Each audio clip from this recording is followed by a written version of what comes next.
The freshmen line up before the gigantic goddess statue, waiting for fire, water, earth, or wind to answer their call. The instructor tells the legend of how Gaia blessed weak humans with the four elements, and the hall fills with hope. One by one, students awaken their magic. Neil even stuns everyone by pulling in two elements, and the nobles start cheering. Then all eyes turn to our MC Lewis, and nothing comes. Louis feels his mind being squeezed, like an unseen chain is trying to snap his will. He screams, breaks free, and four colors rush to him. Yet every time he reaches out, the lights slip away. The instructor only smirks, confident the confinement circle and a magic-forbidden orb under Louis's tile will crush him in silence. But Kara senses the trap. Louis shatters the tile, exposes the orb, and a four-color vortex erupts. Even the principal steps in, because what's waking inside Louis is not normal. And when the power finally bursts, ice and wind explode, turning the temple into a frozen nightmare. Well, how did this happen? One morning, a large crowd of applicants gathers at the entrance of the Candria Arcanist Academy. But Louis isn't surprised by this because he expected such from one of the Empire's top Arcanist training schools. When he hears someone scream his name, he turns back and sees his parents panting from exhaustion and complaining about how he left them in the dust on their way to the academy. Out of concern, his mom, Laciela, asks if he brought his ID and warns him to make sure no one notices his hair color, but he assures her that he's fully equipped with his ID and hair dye. However, she's still very anxious and suggests that he shouldn't go through with the exam because she heard that some examinees die during these exams, which means that someone could target him because of his hair color. His dad, Julian, calmly places his hand on her shoulder and tells her that the only way to solve Louis's problem is with magic. He also explains that the academy is the only academy in the Northern Empire where commoners can take the exam. The Candria Arcanist Academy is the premier institution that was established by the Candria royal family, and one of the 10 great academies that has the Empire's strongest Grand Masters as teachers. Some of the graduates from this academy over the past 10 years became guardians, even those who didn't have noble backgrounds. In light of this, Julian suggests that it's the perfect environment for Louis to learn magic, and Louis confirms that he's right before telling his mom with fire in his eyes that he has to become a Grand Master so that he can obtain ownership of the orphanage from the church. Hearing this, Laciela is stunned, but she suddenly starts crying while calling herself a terrible mother for making him worry about the facility and not being able to cure his rampage. Julian calms her down by reminding her that she's already doing a lot by taking care of so many children, and Louis adds to that by thanking her for being the sole reason he's alive. In his previous life, he dreamed of becoming the world's strongest warrior, but that was impossible because he had severe asthma, which made him unable to live without a respirator. His parents started hating him for costing them a lot of money, but he still didn't lose his passion for martial arts, and soon that passion bore fruit as he was able to become a scholar researching martial arts theory. His research greatly contributed to the evolution of the fighting industry and the revival of martial arts, but things went south when a certain scholar stole his thesis and accused him of being a thief. Even though he's a sickly cripple who clearly can't pull off a heist, his parents still gave up on him and pulled out his respirator. In his final moments, Louis wished to have a healthy body and a family that loves him in the next life. He then wished to have his own life before finally passing on. In the year 90 of the Saint calendar, he reincarnated in the town of Mantia, and the first thing he saw was Laciela with a concerned look as she noticed the unique colors of his hair and eyes. As he wondered where he was, Laciela thought that the child could bring disaster to the facility, but she picked him up and said she can't leave him because he's innocent. She then named him Louis, and he felt content that his wishes of having a healthy body and a family that loves him both came true. Back in the present, a random examinee calls Laciela a commoner while shoving her harshly to the ground, leaving Julian and Louis shocked and concerned. They immediately rush to check on her, but the bully starts mouthing off about how Louis is building castles in the sky by dreaming of becoming a Grand Master despite being a commoner. This ticks off Louis, so when the bullies insult them even more, he stands up with vengeance in his eyes and prepares to fight them. However, Julian holds back his clenched fist and tells him to focus on the exam at the moment. Laciela then reminds him that he promised not to cause any trouble at school, and this leaves him speechless.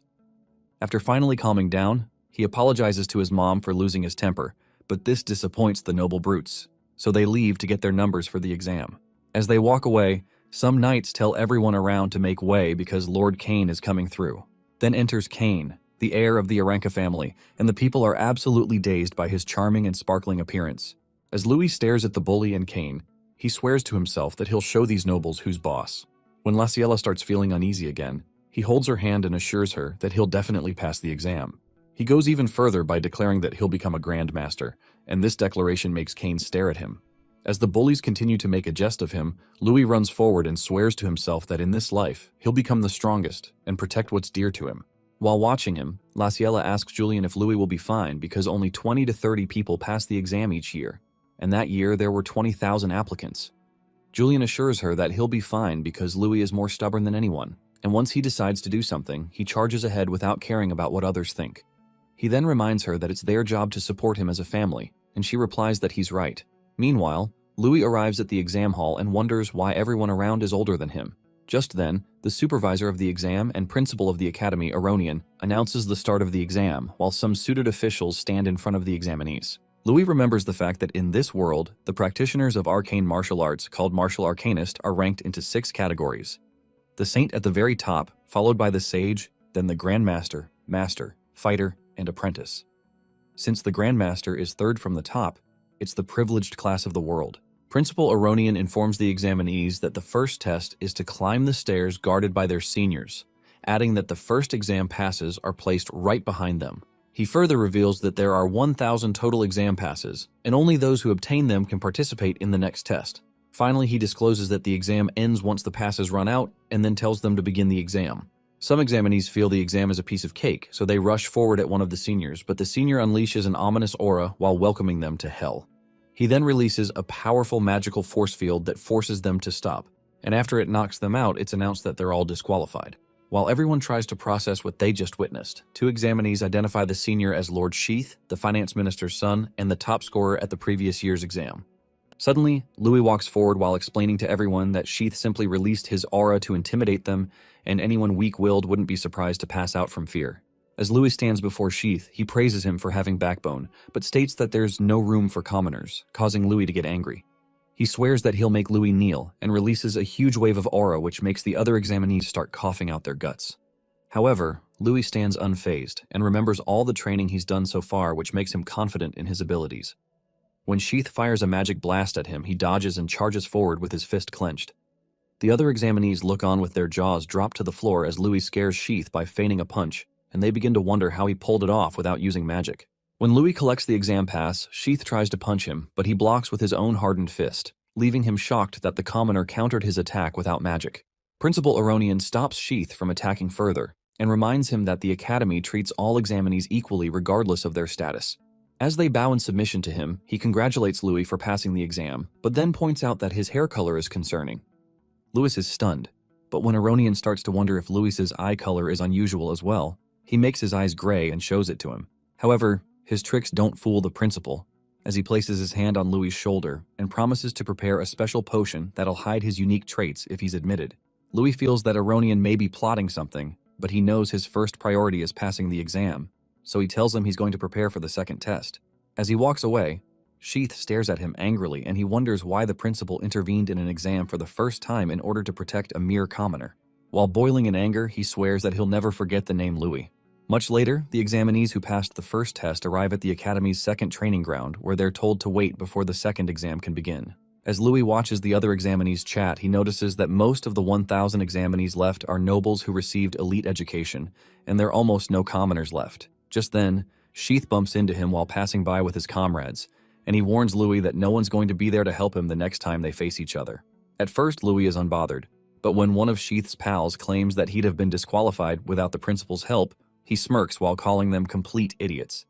As Sheath angrily stares back at him, he tells them straight up that the Grandmaster has better judgment than them. Sheath gets so triggered that he threatens to knock him out, but Louis' rage baits him even further with a nonchalant smile. Now boiling in anger, Sheath tries to punch him, but Louis counters using a 2-finger martial arts technique. When Sheath notices his body can no longer move, Louis reveals that the move is called Meridian Severance, and sends him flying using another special combat technique called Spiral Point Strike, leaving his 2 minions in a state of shock. Sheath's loud impact with the ground draws the attention of all the other examinees in the room, and he tries to catch his breath. When his pals check on him, he tells them that he can't feel his arm or move it properly, and swears to report Louis for using poison on him. However, Louis denies the poison accusations by revealing that he used martial arts, and claims that although his mom asked him to hold back, he'd been pushed to his limits. While preparing to land another hit on Sheath, he states that the only people who can hit others are those prepared to be hit themselves, but Kane stops him and reminds him that he could be disqualified since they're currently in the middle of an exam. As Louis walks away, Sheath's goons start yelling at Kane for interfering, so he reminds them who he is, causing them to shiver in fear. Sheath decides to walk away, but he remarks that commoners and nobles are both trash.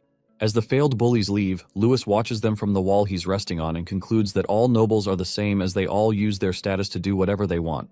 Kane approaches him and commends him for being strong and courageous before offering to form a team with him.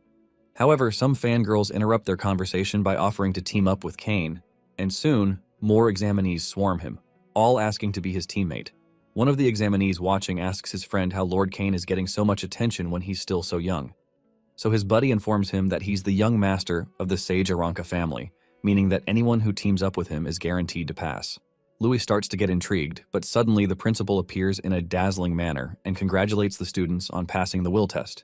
He then reveals that the next test is the power test and flicks his finger, causing a glowing mark to appear on the bodies of all participants. The vast majority of the examinees express their cluelessness about the mark, but Kane identifies it as an Earth attribute mark. Just then, all the examinees start getting pulled to the ground as their bodies have suddenly gotten much heavier.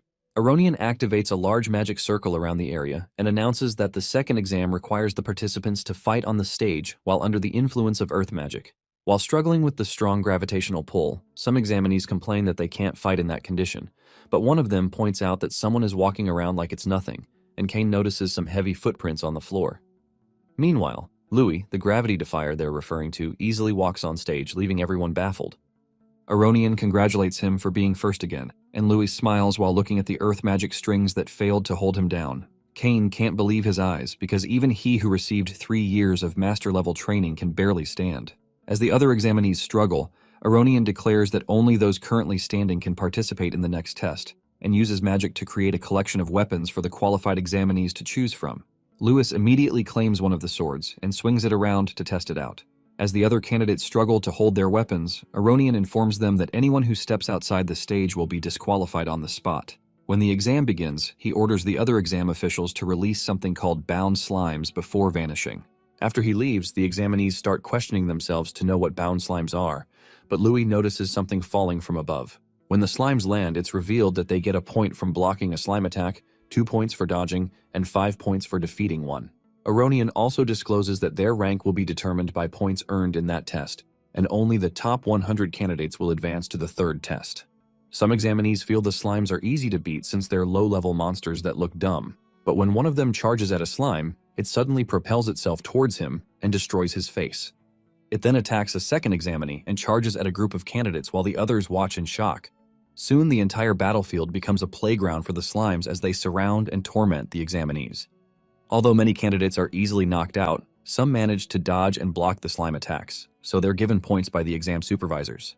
One of the supervisors brings up the fact that this year's exams includes the young masters from the Sage families, the Aranka and Durham houses, referring to Kane and a red-headed warrior girl, and she presumes that a new record will be set. Another examiner adds that there are also excellent commoners among the participants and asks Aronian if the person he helped earlier is a commoner. Aronian presumed that Louis will show them something interesting in the exam, but the supervisor points out that he hasn't moved a single step. As Louis stands on the battlefield, a struggling examinee asks what he's doing, and in response, a pompous noble start mocking him, saying he's unable to keep up with the slimes because he's a pathetic commoner. Since Louis is still yet to move, the noble speculates that he'll get knocked out soon. Just then, a slime propels itself towards Louis and accelerates until it gets within point-blank range of the back of his skull. Before the slime can make an impact, Louis dodges easily, and another candidate manages to evade the slime as well, before it annihilates the unlucky noble who was making fun of Louis earlier. As his friend lies defeated on the ground, the blonde examinee is frozen in shock because he was certain that Louis wouldn't be able to dodge a high-speed slime attack. Since it failed to hit its main target, the slime goes on a rampage, knocking several other competitors out, and when Louis looks to his left, he notices that it's charging at him again alongside 2 other super-fast slimes. The blonde examinee smiles because he thinks there's no way Louis can dodge that attack, but Louis remains calm and shuts his eyes in preparation for his counterattack. Some time ago, Louis was in the icy mountains training with a group of adventurers, and he asked them to throw a bunch of rocks at him. However, the adventurers were confused and warned him that it would be dangerous for him if the rocks hit him. Louis said it's fine and informed them that there was something he wanted to test. After taking a stance, they told him to make sure he dodged, but when they hurled the rocks at him, he made zero effort to dodge but rather stared intensely at the approaching rocks. In his previous life, he trained to rapidly transmit information from the parietal line to the cerebellum of the brain. He felt that if he learned how to react instantly, he'd be able to handle any attack. As the rocks drew closer to him, his body started glowing with aura, and he started doing super fast calculations in his head. Using swift moves, he dodged the rocks, and the adventurers were so amazed by this display that they started singing praises to him. They ran towards him, asking him to tell them all about this new technique. So he revealed his new name for it, which is void combat calculation. When one of the adventurers asked him what it meant, he explained that it was a technique that predicted the outcome of a battle. In the present, as the slimes draw closer to Louis at high speeds, he stares directly at them, several complex formulas swarming his head as he calculates their impending attack. 4 slimes attack him from all angles, but he remains calm because his calculations allowed him to find out that bound slimes can only charge in straight lines despite the high speed and power they possess. He then calculates the speed and angle of their rebounds in order to predict their attack trajectory and performs some stylish moves which allows him to successfully dodge all 4 of them. Now that he has 8 points from dodging the slimes, he switches to offense mode and fires a martial arts move called Sword Slash that destroys all 4 slimes at once. Kane stares in shock, and the supervisors are even more stunned as they realize that his perception is on par with that of a high-grade fighter. Kane smiles when he realizes that Louis is a practitioner of special combat techniques, and he decides that he'll team up with him no matter what. Just then, Louis notices another slime charging towards him to avenge his fallen brothers, so he declares that he has 5 more points in that bag while making his stance. However, Kane uses a swordsmanship move named Sword Pierce to stab the slime, and this ticks off Louis as he accuses him of stealing his kill. Kane playfully admits to doing so, and flaunts the slime stuck on his sword like a kebab while telling him that what he stole wasn't from him. He then slashes his sword in the air, causing the slime to split into 2. And when the remains land in the area where the other examinees are gathered, he tells Louis that he stole it from them. With a handsome smile, he introduces himself to Louis and asks him to join him in stealing points from the others. Louis stares at him apathetically, so he explains that he only wants to rank highly and proposes a competition between them to see who can get more points. When he asks Louis to show him his full power, Louis smiles and applauds him for being confident in his skills before finally agreeing to his request. After grabbing his sword, he stands behind Kane and promises him that he'll show him his full power before stipulating that the loser of their contest has to do whatever the winner says. While making his stance, Kane smiles and accepts the condition before telling him that he's the first person to make demands of him. As slimes begin to surround them, Sheath's minions watch from afar, and they realize that with all the chaos on that battlefield, they can carry out their lord's orders. After a slime zooms past them, they both draw their bows and fire arrows at Kane and Louis. When the slime gets close to them, Louis notices it and slices it in 2, but suddenly, 3 arrows appear millimeters away from him. The impact causes loud sounds that alerts Kane, and the bullies are pleased because they think they've hit their target. However, Louis smirks, and when the smoke clears, they see that the combat genius caught all 3 arrows with one hand. While staring at him, they're overcome with the feelings of shock and fear as they wonder how he was able to react to their surprise attack like it's nothing. As Louis shoves the arrows into the ground, Kane checks on him and calls Sheath's pals scumbags for playing dirty tricks, but Louis says it's nothing. Hearing this, the evil nobles get annoyed and draw their bow while declaring that Kane is the next target. One of them activates a special arrow magic attack called Double Arrow, and fires this enchanted dark arrow at Kane alongside the arrows of his partners. Kane deflects the normal arrows easily using his fencing skills, but the dark arrow keeps driving towards him, leaving him in a dire situation. Blood splashes into the air as the arrow makes contact. Surprisingly, Kane doesn't see the purple arrow hidden amongst the ones he deflected. Luckily for him, Louis catches the arrow in due time, but he injures himself in the process. Kane, whose life he just saved, sees the blood gushing from his hand and tries to help him. However, the bleeding doesn't bother him as he snaps the arrow, fully ready for the enemy's next strike. Meanwhile, one of the spectators calls the attention of the principal to the malicious attack he just witnessed and suggests disqualifying the assailant. However, the principal insists they continue with the event because he's sure the weaklings will lose anyway. He postpones their punishment until after the exam, but asks for healing potions to be prepared immediately. Back in the arena, Louis gets ready to finish off his enemies and assumes a baseball pitcher pose. With glowing eyes and massive cannon power, he propels one of the slimes towards the nobles, and it hits one of them at top speed. The slime's impact sends the noble flying out of the arena and disqualifies him immediately.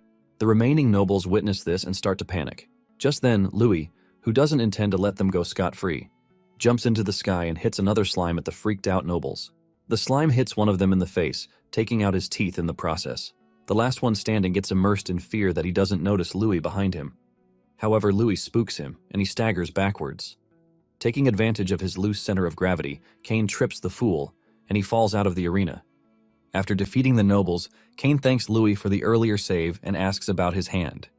Thankfully, he is fine, and they both shake on it, solidifying their newfound friendship. Louis teases Kane for being a skillful noble, but Kane defends his background and brags about being from the Aranka family. Apparently, the Aranka family is one of the great families that have produced grandmasters and sages.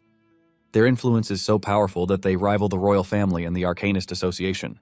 Realizing that Kane's family is no joke, Louis retracts his earlier comment, and they both prepare to face the rest of the slimes. However, the sight of Louis getting more points continues to piss some of the lower-class nobles off, and they decide to leave the slimes and attack him instead. They rush toward him, all while knowing Kane is by his side. Their plan to kill two birds with one stone backfires as higher-class nobles decide to protect Kane. They clash with the lower-class nobles in a free-for-all battle, while Kane and Louis have each other's backs. Amidst the battle stands a red-haired girl, who from her looks seems to be from a reputable family. She calls her friend, Miliana, who is a commoner, and tells her it's the right time to make the people who looked down on her suffer. The red-haired girl leaps forward to join in, and Miliana follows. The battle gets intense as Louis flips around, dodging slimes and attacks from various ends. Miliana also gets in on the action and trips one of the nobles, while the red-haired girl sends another one flying into the walls. Just then, a new player emerges in the mix, and he turns out to be a red-haired guy wielding a massive hammer. The guy, feeling like the god of thunder, swings his hammer mercilessly and clears all the obstacles in his way. According to him, punching people is way better than beating up slimes. He lets out a massive scream as he blows away his opponents with ease. Meanwhile, the spectators have started to get uneasy, and they suggest stopping the exams. This is due to the fact that the majority of the disqualified members are nobles, and if any more nobles get disqualified, it might cause issues for the academy. However, the principal doesn't mind this, as he believes that the academy has its own rules. Just then, he zooms into the arena in a bright, radiant light and puts a stop to the pandemonium. He announces that the second exam is over and the scores will be announced later. During the short break, the injured participants are treated with a healing potion, and the earth magic effect is eradicated. Louis also uses the healing potion, but he's surprised at how effective it is. Sadly, it is a very expensive item that isn't affordable for commoners like him. After a while, the principal displays the second exam rankings, and everyone is surprised at the result. It turns out that Louis's name isn't on the list, and this news excites some of the low-ranked nobles. However, the list displayed includes participants who ranked from 6th place below. According to the principal, the top 5 rankers all exceeded the record scores, and he soon proceeded to mention their names. In 5th place is Miliana Royce, a skillful commoner. Kane takes home 4th place, while the red-haired girl, Faye Durahan, ranks 3rd. With Kane's name called, Louis starts to get nervous because the principal hasn't mentioned him. He then starts to wonder if he has been disqualified for attacking the low-ranked nobles earlier. However, that isn't the case as his name gets called as the second ranker with 887 points. The whole room echoes in surprise that an ordinary commoner has outshone all the noble participants. Kane, on the other hand, congratulates Louis on a job well done, and based on their earlier pact, he has to do something for Louis. He asks what it is that Louis wants, but Louis says he'll ask for it later. Just then, the winner of the second exam is revealed to be Neil Gunn, who scored a whopping 888 points. Neil Gunn is the red-haired kid who went on a rampage earlier with his massive hammer. He is also a commoner who has managed to rank higher than all the noble candidates, including Faye, who isn't ready to succumb to defeat. She promises to have a match with Neil someday to test his strength. After the announcement, the lower-ranked nobles are scolded by their seniors for allowing commoners to defeat them in the exam. Even one of the spectators is surprised that the first and second rankers are commoners, which is unprecedented in the history of the academy. However, the principal, who seems happy with it, tells him that true strength has nothing to do with social status, and this is the reason most orphanages in the country are run by the Arcanist Association. The principal proceeds to direct the participants to the next venue for the final exam. As they walk toward the place, Kane praises Louis for being so close to the first ranker and wonders who the stronger person is between Louis and Neil. Soon, they arrive at the final exam venue, and the principal informs them that the exam will be a survival test known as Emblem Battle Royale. For this exam, emblems will be given to each of the participants, and they'll be teleported to different areas in the forest. Their goal is to collect as many emblems as possible, using whatever method they feel comfortable with. Participants who lose their emblems will be immediately disqualified, and only the top 10 participants with the most emblems will be admitted into the academy. Sadly, the rules of the third exam mean that Kane and Louis won't be able to work together, so they wish each other good luck. Soon, the participants are teleported to a different place, and Louis arrives at his location. He walks forward for a while, thinking about the third exam being the final hurdle to cross for admission. With great determination, he promises to win this time. However, he is soon interrupted by a noble wielding a massive axe. The guy presses Louis for humiliating the nobles in the last exam, and just then, two nobles wielding spears appear behind Louis as well. Louis also notices another one on a tree branch, wielding a crossbow. Realizing he's been cornered, he quickly deduces that the senior who teleported him leaked his location. Suddenly, the guy with the axe swings it at him, but he manages to dodge it in time and the axe smashes into a rock on the ground. The guys with the spears also launch their attack, but Louis counters them with a backflip. However, while in the air, an arrow from the one wielding a crossbow flies toward him, but he smacks it away with his sword. He successfully lands on the ground, but the nobles do not relent. They attack him head-on, but Louis demonstrates the difference in their skill. He dodges their strikes smoothly, but an arrow flies in yet again. He deflects it with his sword, but a spear attack looms behind it. Luckily, he reacts in time and dodges it again. His fast reactions start to frustrate the nobles, but they do not give up. Louis, on the other hand, is also frustrated because he can't read the wind arrow's trajectories. However, he calms himself down and proceeds to use a martial art technique known as sen-no-sen counterattack. The technique involves using one's enemy's power against them. As the nobles dash forward with their weapons again, Louis sees an opening and goes for it. His first victim is the axe guy, who tries to strike with his full strength. He swerves to the right, dodges the axe, and places his sword just below it. With that, he swings the axe away from the wielder, and it hits one of the spear holders. After taking them out, the other spear wielder attacks Louis, and the guy in the tree also shoots his wind arrow at him. However, Louis reads the arrow trajectory conveniently and drags the spear wielder in the arrow's path. The poor get sent flying, leaving his spear behind. While the spear is in the air, Louis grabs it and throws it at the guy in the tree, taking him out immediately. He then cuts through the rest of the nobles like butter and takes all their emblems. In a massive twist, Cain appears on top of a tree and stops the nobles from using magic against Louis. The mastermind, who originally planned to subdue Cain with another low-ranked noble party, gets shocked at his sudden appearance in their location.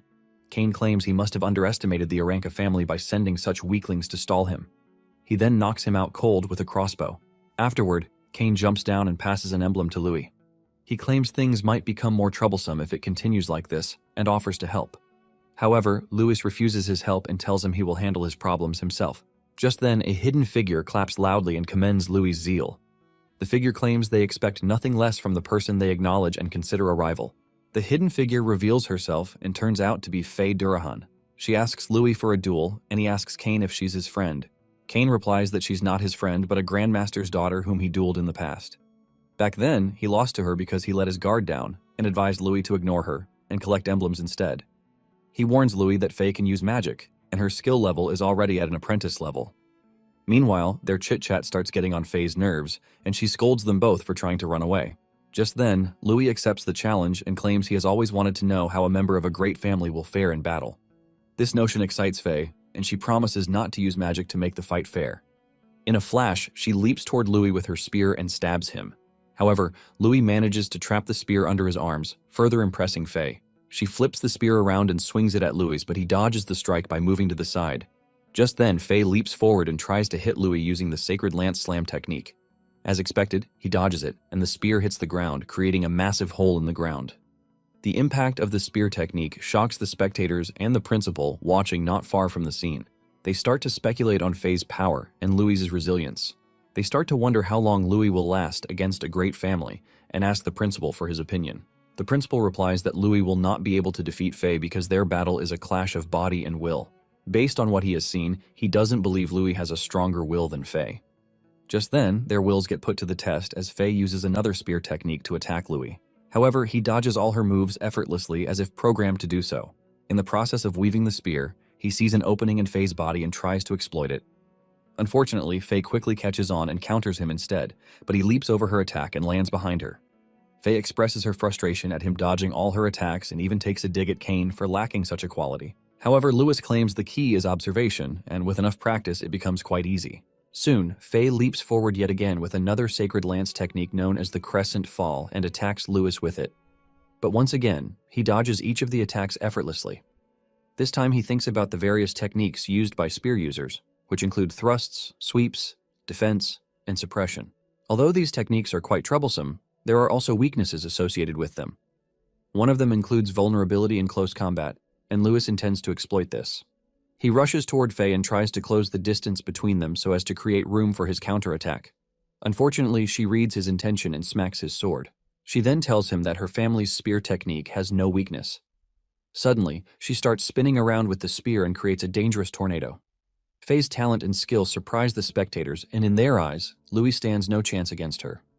However, Louis takes a stance and activates his sword net technique with hope of deflecting Faye's spear attacks. While parrying the strikes, he proceeds to exploit another weakness of spear techniques, which is high stamina consumption. He defends diligently and waits for an opening, but unknown to him, his sword has started to crack. Just then, Faye's stamina wears out, and she becomes visible within the spear tornado. Louis sees this and strikes her immediately. Unfortunately, his sword breaks just before it reaches her. Seeing that his move failed, he quickly leaps backward to avoid a counterattack. Surprisingly, Faye acknowledges Louis's skill and her luck because without it, she would have been obliterated by him. Also, she knows that Louis is holding back and confronts him about it, but he makes an excuse of always observing before going all out. However, he claims he's done observing, and he'll now get serious. But Faye is concerned about his broken weapon. Louis assures her that he's better off without one, because his fists are his true weapon. Like IP Man, Louis takes his martial arts stance while Faye readies her weapon, ready to strike. She zooms forward with a spinning charge technique, and Kane, who has been quiet for a while, screams at Louis to warn him about it. Surprisingly, Louis slows down the spinning spear with his left palm before trapping it with his right. In the end, Louis traps the spinning spear in between his palms, dropping the jaws of both Faye and Kane. Also, the jaws of the speculators are dropped, but the principal manages to keep his cool. He stares at the scene intently, trying to figure out what Louis had just done. Meanwhile, Faye doesn't give up yet and snatches back her spear. She tries another technique in her playbook and creates the illusion of herself attacking Louis from all sides. However, instead of panicking, Louis takes a deep breath and assumes his martial arts stance. With his palm, he parries all the attacks one by one until he diverts every one of them away from himself. This skill hasn't been seen before by either Faye or the principal. He then proceeds to land a proper hit on Faye and sends her flying. Luckily for her, she strikes her spear into the ground, which gradually puts a stop to the momentum. After stopping, she asks Louis about the technique he just used, and he replies in a calm tone that it's a form of parry in martial arts. He then jumps toward her for another round, and Faye quickly reacts with her spear. Strangely, her attacks are easily evaded by Louis, who seems to be right in front of her and not in front of her at the same time. This even makes Kane wonder if it's an optical illusion, while Faye vents out her frustration at not being able to hit him. It turns out that Louis has been using the butterfly step, which is an elegant step created by a legendary boxer in his past life. It involves rapid movement of one's feet back and forth, which creates a hard-to-catch rhythm, perfect countering Faye's spear technique. Soon he catches Faye in a tight spot and blows her away. The spectator and the principal witness this and immediately start wondering if Louis is perhaps a genius in hand-to-hand combat. Even though Faye is on the ground holding her stomach, she refuses to give up. She abandons her spear and leaps toward Louis with full force, holding up her fists. Louis, however, doesn't let his guard down and immediately assumes the Wing Chun stance. As Faye approaches him with a crushing fist technique, he immediately blocks it, but the impact seems very similar to a technique he knows called inch power. Louis smiles and commends her resilience, but Faye isn't flattered. She claims the Durahan family isn't all about the spear, before crashing into Louis with another crushing fist technique. Louis takes his stance, ready for the impact, and they both start exchanging fists like kung fu experts. Strangely, Louis' excitement starts to get out of hand, because fighting a strong opponent to his heart's content is all he has ever envisioned. As the fight grows intense, he starts demanding for more, and soon his eyes turn bloodshot red, and so does his heart. He leaps toward Faye with an extreme killing intent aura oozing from his body. Faye looks up at his towering figure and gets terrified of the sight. What she sees is a demon with huge fangs, opening its mouth wide open, ready to swallow her up. Suddenly, she isn't able to move her body fast enough to evade Louis' strike. However, she still manages to block his punch, but the impact sends her flying into a tree. The principal also notices the strange aura emitting from Louis and wonders what it is. The remaining nobles who witness Faye crashing into a tree get infuriated by the fact that a commoner defeated a noble from a great family. They try to retaliate, but they're suddenly hit by a strange feeling, and it forces one of them to throw up.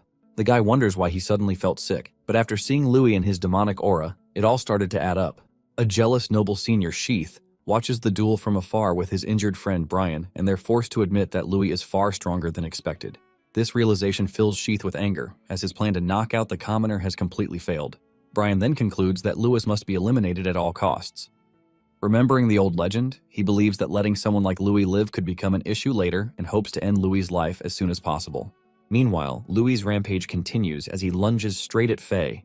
Laughing hysterically, the maniac pummels her and sends her flying, making her spit up blood again. Following that, he flash steps to her midair and sends her crashing into the ground with a series of heavy fist attacks. Faye barely holds up her defensive stance and tanks the incessant attacks while thinking about the explosive increase in Lewis's strength. Understanding the gap between them, she concludes that she has no chance of winning. Just then, she's faced with Louis's terrifying fist aura, and her life flashes before her eyes. Refusing to accept the impending doom, Faye quickly activates her martial arcane technique, Blaze Fist, in a desperate attempt to counter Lewis's strike. However, Louis's attack overwhelms her and sends her flying once again, crashing through trees as she tumbles through the air. Suddenly, Louis returns to his senses and realizes that he lost himself again. He stares at his burnt hand and reflects on the nature of magic, but Kane hurriedly comes to check if he's all right.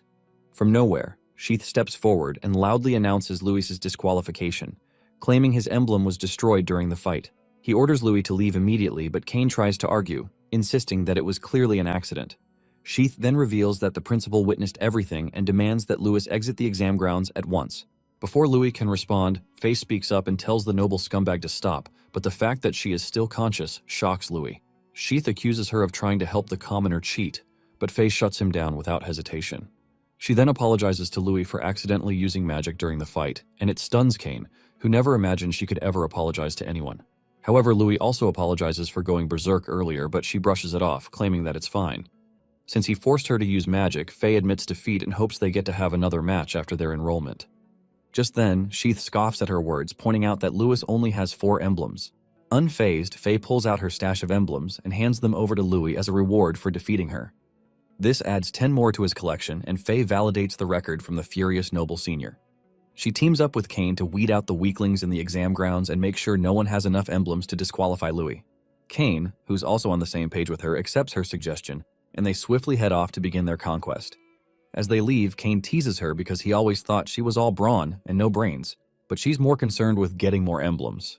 Shortly after, an examiner approaches Louis and informs him of his disqualification, escorting him out. Sheath hopes he never sees the commoner again, but Brian remarks that Louis might still pass if Faye's plan succeeds. Suddenly, Sheath remembers that it's not strange for an examinee to die by accident during the exam.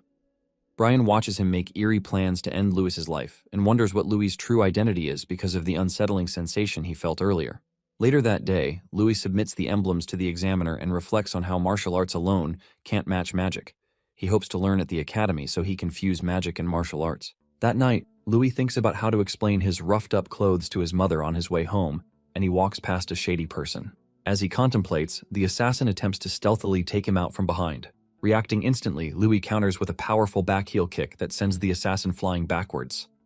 The assassin questions how Louis noticed him, and he calmly replies that the scent of blood on him is impossible to hide. Suddenly, more assassins appear, and their leader wonders why Louis is awfully laid back for someone who's about to lose his life. The 3 assassins surround Louis, and he decides to go all out after noticing their strength. But the stronger presence hidden in the bushes draws his attention. Annoyed, the assassin leader scolds Louis for getting distracted during their battle and charges at him with a dagger coated with magic, declaring that he will soon be 6 feet under in no time if he keeps it up. Faced with the assassin leader charging straight at him at full throttle, Louis dodges the rapid stab attacks coming his way. Thereafter, he grabs the assassin's hand and counters by slamming him into the ground. However, the opponent swiftly recovers, pulls back, and retreats to join his companions. He then acknowledges the accurate intel he got on Louis's top-tier abilities, but Louis wonders what he's blabbing about. After praising Louis's hand-to-hand combat skill, he wonders aloud how well Louis would fare against magic. Without waiting for an answer, he signals to his company to commence the magic assault. At that moment, 3 assassins fire wind arrows from their crossbows at Louis. Fortunately, he reacts quickly and dodges them, then turns his attention to the nearby trees that were struck. By observing the damage, he gauges the destructive power of the wind arrows. Knowing he has no choice but to push forward, Louis takes a deep breath to activate a breathing technique that uses the chi within his body to amplify his physical strength and grant him explosive speed. He then charges at them, but their leader dismisses his efforts and orders another wave of wind arrows. However, Louis skillfully dodges the shots, and the assassins soon lose track of him. To their surprise, Louis descends from above and delivers a powerful kick that sends the leader crashing to the ground and immediately retreats while evading more wind arrows. Enraged, the leader orders his men to stop Louis, and out of nowhere, another assassin suddenly appears behind Louis and launches a surprise chop kick. Louis luckily perceives the stealth attack in time and blocks it, though the impact sends a sharp jolt through his arms. He quickly regroups and glares at the new enemy, whom he considers a more serious threat. Before Louis can react further, he realizes he has been surrounded and struggles to evade the wind arrows flying in from all directions. Unable to escape the relentless attacks, Louis gets hit and loses consciousness. The assassins breathe a sigh of relief and comment on how impressive it was for a commoner to last that long. One of them moves in to finish him off, but Louis suddenly jolts awake and immediately takes him out. He then grabs the guy's crossbow and fires wind arrows at the other assassins. 2 assassins are taken down, but the strong one easily parries the shot. Realizing that Louis was pretending to be unconscious, he applauds his impressive feat. Louis then asks why he's not moved after losing his underlings, but the shady dude doesn't care about weaklings. Just then, Louis shoots more wind arrows at him, but his evasive skills are on a different level entirely. He lunges at Louis and forms a magic hammer out of thin air. As he attacks, he admits that he wanted to take Louis in as a disciple, but his employer's orders leave him no choice. Louis tries to tank the heavy attack with his body, but it sends him flying instead. Still in midair, the opponent flash steps to his side and reveals that Louis' ability might exceed that of an apprentice, but it's not enough to take on a higher-ranked fighter. Thereafter, he summons the magic hammer again and immediately slams Louis into the ground. Without allowing him time to recover, the assassin continues his assault, unleashing waves of magic attacks. When the dust finally settles, the assassin is surprised to see that Louis is still alive, but the persistent lad holds on in a defensive stance despite his injuries. Clearly in pain, Louis declares that he won't end there, but the assassin thinks otherwise. In addition, he claims that no one can save Louis from the impending doom as he materializes another magic hammer. Unable to move, Louis panics as he stares at the enemy trying to send him over the Rainbow Bridge. The assassin attacks with his martial arcane skill called Celestial Hammer, and in that moment, Louis's life flashes before his eyes. He remembers his aim to learn magic and protect his family at the orphanage. Without caring about the repercussions, he decides to change his fate, and the aura surrounding him immediately changes. He counters with his mysterious power, and it keeps the assassin's attack at bay. Surprisingly, the collision and power struggle trigger a massive explosion. Moments later, Louis coughs while lying on the ground, and the assassin wonders aloud why it strangely feels like he's fighting an equal. Realizing the reason Louis is being targeted, he raises his magic hammer once more, determined to end what he now sees as a monster. Out of nowhere, a commanding voice orders the assassin to stop, and a violent wind vortex quickly interrupts him before he can turn Louis into fish food. As he retreats, more wind vortices instantly trap him in place and crush him with overwhelming pressure. Unable to escape, the assassin screams in pain as the magic restrains his body completely. Confused by the sudden turn of events, Louis wonders what's going on, and out of nowhere, Principal Aronian arrives and commends him for suppressing his rampage. He hands Louis a magic potion to drink and turns his sharp gaze toward the exhausted assassin. He then interrogates the intruder, demanding his employer's name. The assassin realizes that he's a grandmaster and claims that he won't be able to protect Louis from his impending doom. He laughs hysterically and claims that it's just the beginning before blowing himself up. Seeing the disturbing incident, Principal Aronian wonders if the Assassin's Guild is involved and then hopes that he's overthinking things. Meanwhile, Louis notices the effects of the potion and is amazed by its healing power since it also completely repairs his fractured bones. He then asks Principal Aronian if it's merely a coincidence that he was there and wonders aloud why he is always there just in time to save him. The principal decides to save the discussion for when they reach his home, and Louis immediately begins to panic because it's already late and his mom would be worried. Without wasting a second, he rushes off toward home while Principal Aronian summons a mysterious creature named Kylie, tasking it with cleaning up duties. Elsewhere, in the town of Mantia, located in the northern part of the Kandria Empire, two noblemen confront Laciella. Using the repaired millstone as an excuse, they harass her while she waits for the children to return. Laciella calmly explains that she is only waiting, but the noblemen ignore her words and continue pressing forward with ill intent to assault her. Thankfully, Louis arrives just in time to stop the crackheads. Laciella celebrates his return but is shocked by his roughed-up state. Louis asks if she's okay, but she's more concerned about his torn clothes and the blood on them. As he tries to make up excuses to relieve her worries, the noblemen threaten him with their lord and the fighter George. To their surprise, Principal Aronian arrives midair, and as he descends, he tackles the misunderstanding. He then introduces himself and pressures the scumbags to leave. Seeing that he's a real grandmaster, the noblemen bow and buzz off. Principal Aronian then turns to Laciella and reveals that they need to have a discussion. Soon after, Laciella leads him into their house, but he notices the millstone that the scumbags were complaining about earlier. He wonders how it works automatically without magic, and after a closer look, realizes that things like that are all over the place. Laciella offers him some fruits and gives all the credit to Louis, whose creations have made their lives easier. She then asks if he committed any crime to warrant the principal's visit, but Principal Aronian reveals that it's the other way round. In addition, he emphasizes how talented Louis is, which is something he has only seen in the Gaia scriptures. In the past, during the tyrannical rule of the monsters, a genius who was guided by the goddess emerged among the humans. He created the martial arcane after comprehending the essence of elements, and after 5 years, he defeated the monsters together with his companions and saved humanity from doom. Thereafter, that day became the day recognized and celebrated as Liberation Day, and the dude is called the first hero in the Gaia scriptures. While Laciella praises the alleged savior, Louis claims it wasn't recorded in folk legends, but Principal Aronian insists that there's one. However, he reveals that the first hero had black hair and eyes, which is a secret known to humanity's top officials. Apparently, the madness in his heart overwhelmed him, and he committed a grave sin that warranted erasing him from history. This revelation surprises Louis, who wonders if he also has this inner madness. Principal Aronian adds that every country eliminates people with black hair and eyes to avoid any mishaps. He then confronts Louis for dyeing his hair, and Laciella immediately takes the blame, revealing her innocent reason for making him do it. She begins to list out Louis's good perks, but he stops her, claiming that the principal has other intentions because the Grandmaster could have killed him if he wanted. Impressed, Principal Aronian praises his foresight, which is remarkable for his age, and infers that the young lad has tamed his inner madness. To their surprise, the principal considers Louis the new hero even in the peaceful era. As he grabs a fruit with telekinesis, he talks about the darkness constantly lurking beneath and decides to guide Louis on the right path after witnessing his ability. He suddenly throws the fruit at Louis and the unfazed lad catches it effortlessly. Following that, Principal Aronian says he passed the test thanks to Faye and Kane's efforts to fail most of the other examinees. Thereafter, he asks Louis to be his disciple at the academy, but he excitedly asks what the principal will do if he later goes berserk. Instantly, the fruit in Louis's hand is cut into pieces, and it shocks him. Cold as ice, Principal Aronian replies that he'll personally send him to the Creator when that happens. While working in the yard the following morning, one of Louis's foster siblings praises him for receiving a personal invitation from Principal Aronian, but Louis also considers it a warning. The sibling blabbers on about the Academy's fees while Louis thinks about the connection he has with the legendary hero. He recalls the principal's words back then and wonders if he can really trust them. Before Principal Aronian left the previous night, Louis privately asked him why he revealed everything to Laciella, making her anxious.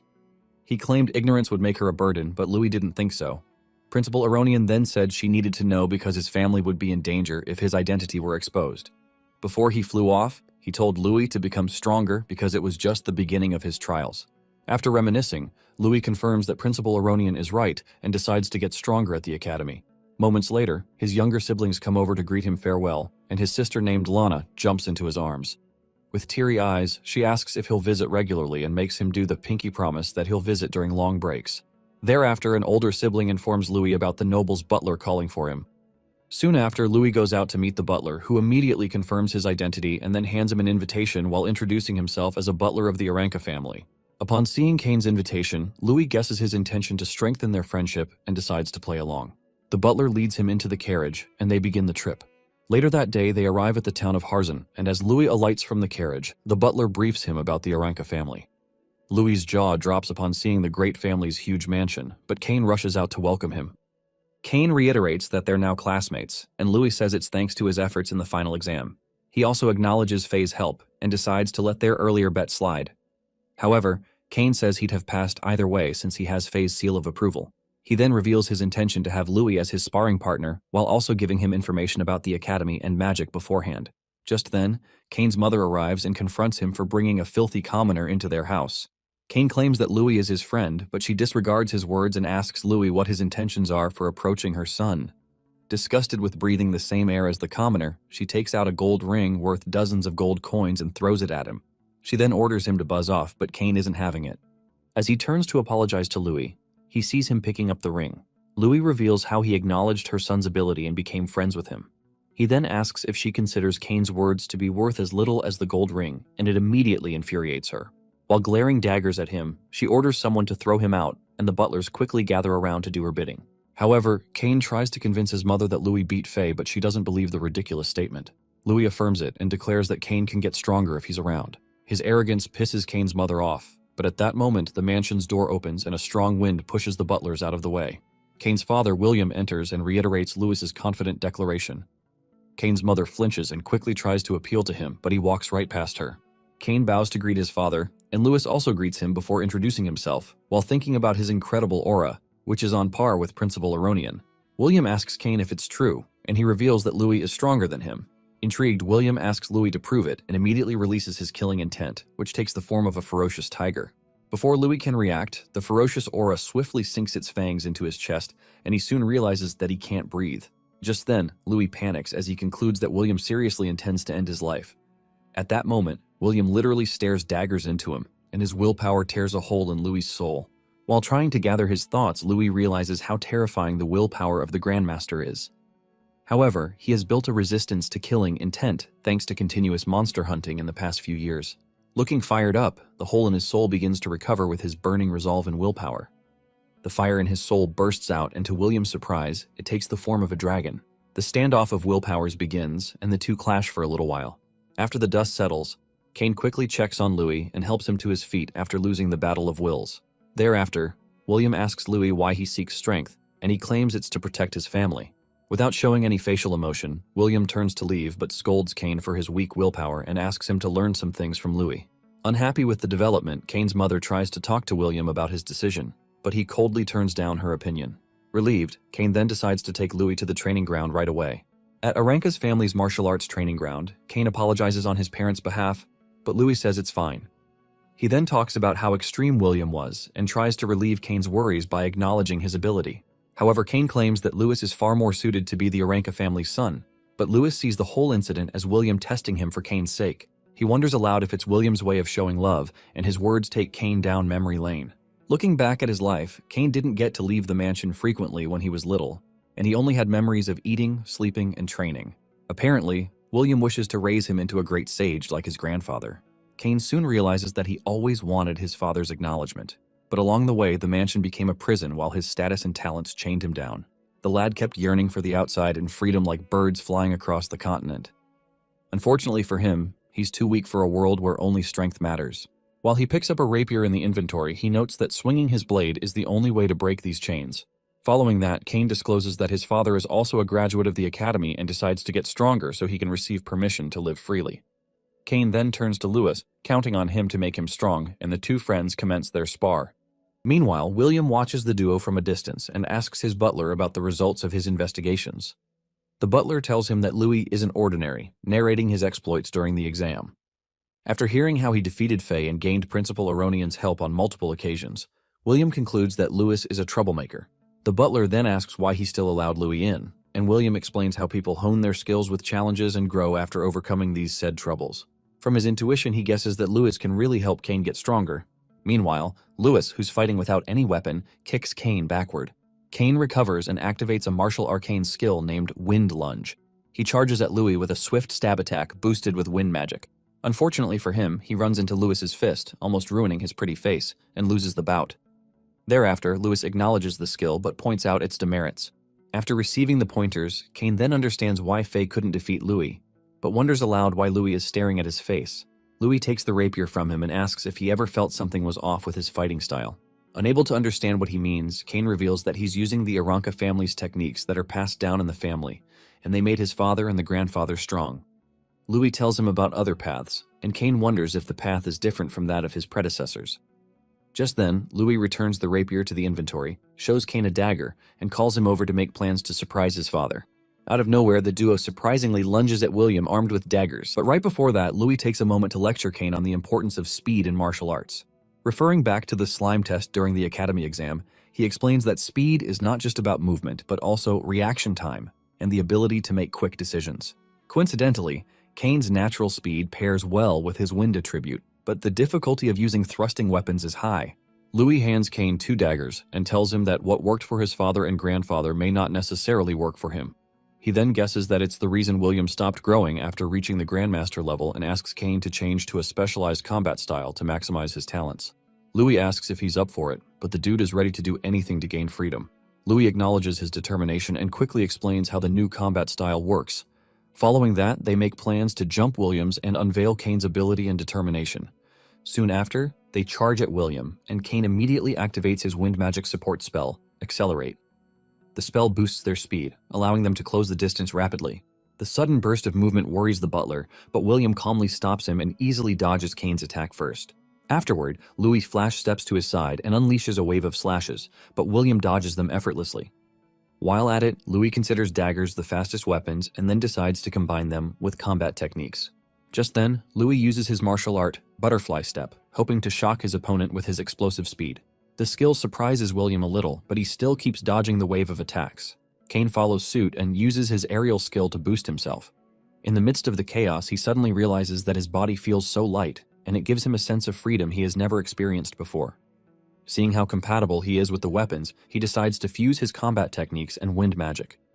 As soon as Kane fuses them, it draws William's attention, and the sight of it shocks him. Kane accepts his newfound martial way and tries to get a hit in, but before he can, William releases a massive outburst that pushes the pesky lads backward, and he furiously asks Kane if he is abandoning the clan's techniques to prove his will. The duo regroups, and Louis immediately tells Kane to use Accelerate again. Without hesitating, Kane holds Louis's shoulder and immediately activates the spell, and the duo continues the assault at full throttle. William watches their synchronized movements, but his evasive skills are on a whole different level. Shortly after, he gets his aura on one of Kane's blades, but he breaks free from his father's grasp and retreats again.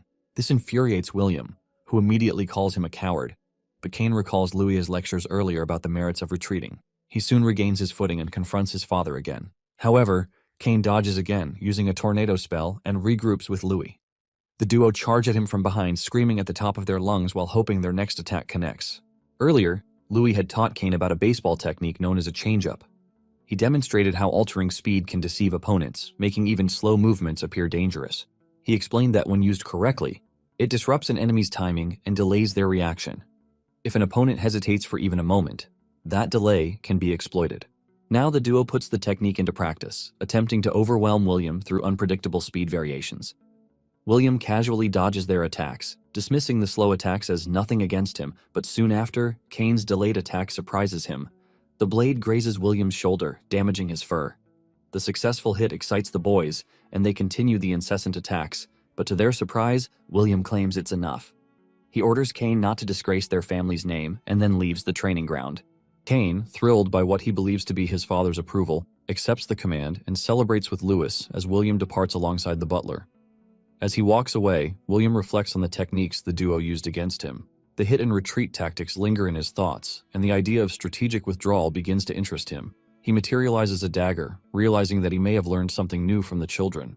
Meanwhile, Louis begins to miss the opportunity of battling a grandmaster, but Kane is enjoying the best feeling in his entire life because his father acknowledged him for the first time, and he decides to reward Louis with a present for making it a reality. Later, at Aranka's family library, the sheer number of books stuns Louis. But Kane comes to him with a box containing the rewards and thanks him for helping find his path quickly. The box's content stuns Louis because they're very valuable. Inside are extremely valuable books, including the Academy's references and rare magic texts that commoners rarely see. Hoping that the books would help him, Kane gives him the books that teach basic mana theory and mana attribute theory, but then goes on to give him some tips about the divisions into magic and martial arts. In addition, Kane lectures Louis about the Magic Awakening ritual, which happens to be a ritual that all new students must undergo. Presumably, it's a ritual where one senses the elements through the statue of Gaia, and it costs 10 gold coins to undergo at the church temple, but fortunately for Louis, it's free at the Academy. Kane also lists various Academy fees and future expenses, urging Louis to accept the gifts and rely on him whenever he needs help. Soon after, Louis accepts the gifts and considers their earlier bet settled at Kane's request. Louis realizes that he needs to start earning money and recalls Julian's mention of magic pharmacy. Suddenly, he also remembers that he can use knowledge from his previous life to invent useful items and make money faster. With that thought in mind, Louis asks Kane about his family's connection to the Merchant Guild, and Kane curiously wants to know his reason for asking. But Louis keeps it a secret from him, claiming that he'll find out soon enough. 1 week later, the freshmen are welcomed into the Candria Arcanist Academy. As Louis boldly walks onto the school grounds, Rose, a sophomore, gets a whiff of his cologne and concludes he must be related to a noble. After all, he has the trendy, expensive cologne. She instantly latches onto him and offers to give him a tour of the school.